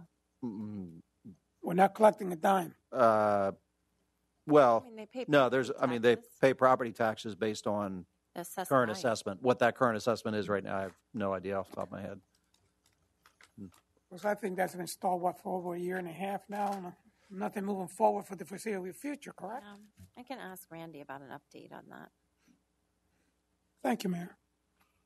Thanks, Patrick, for your efficiency and your information. Brevity. Always appreciate it. And the Brevity. forecasting. Yeah. And the money. And with that, finance is closed. All right, we'll quickly go into Committee of the Whole. Only one thing here is Council Resolution number 14, 2019. This is a resolution supporting, non-binding resolution supporting the Governor Wolf's Restore Pennsylvania initiative. Hopefully you had a chance to read about it.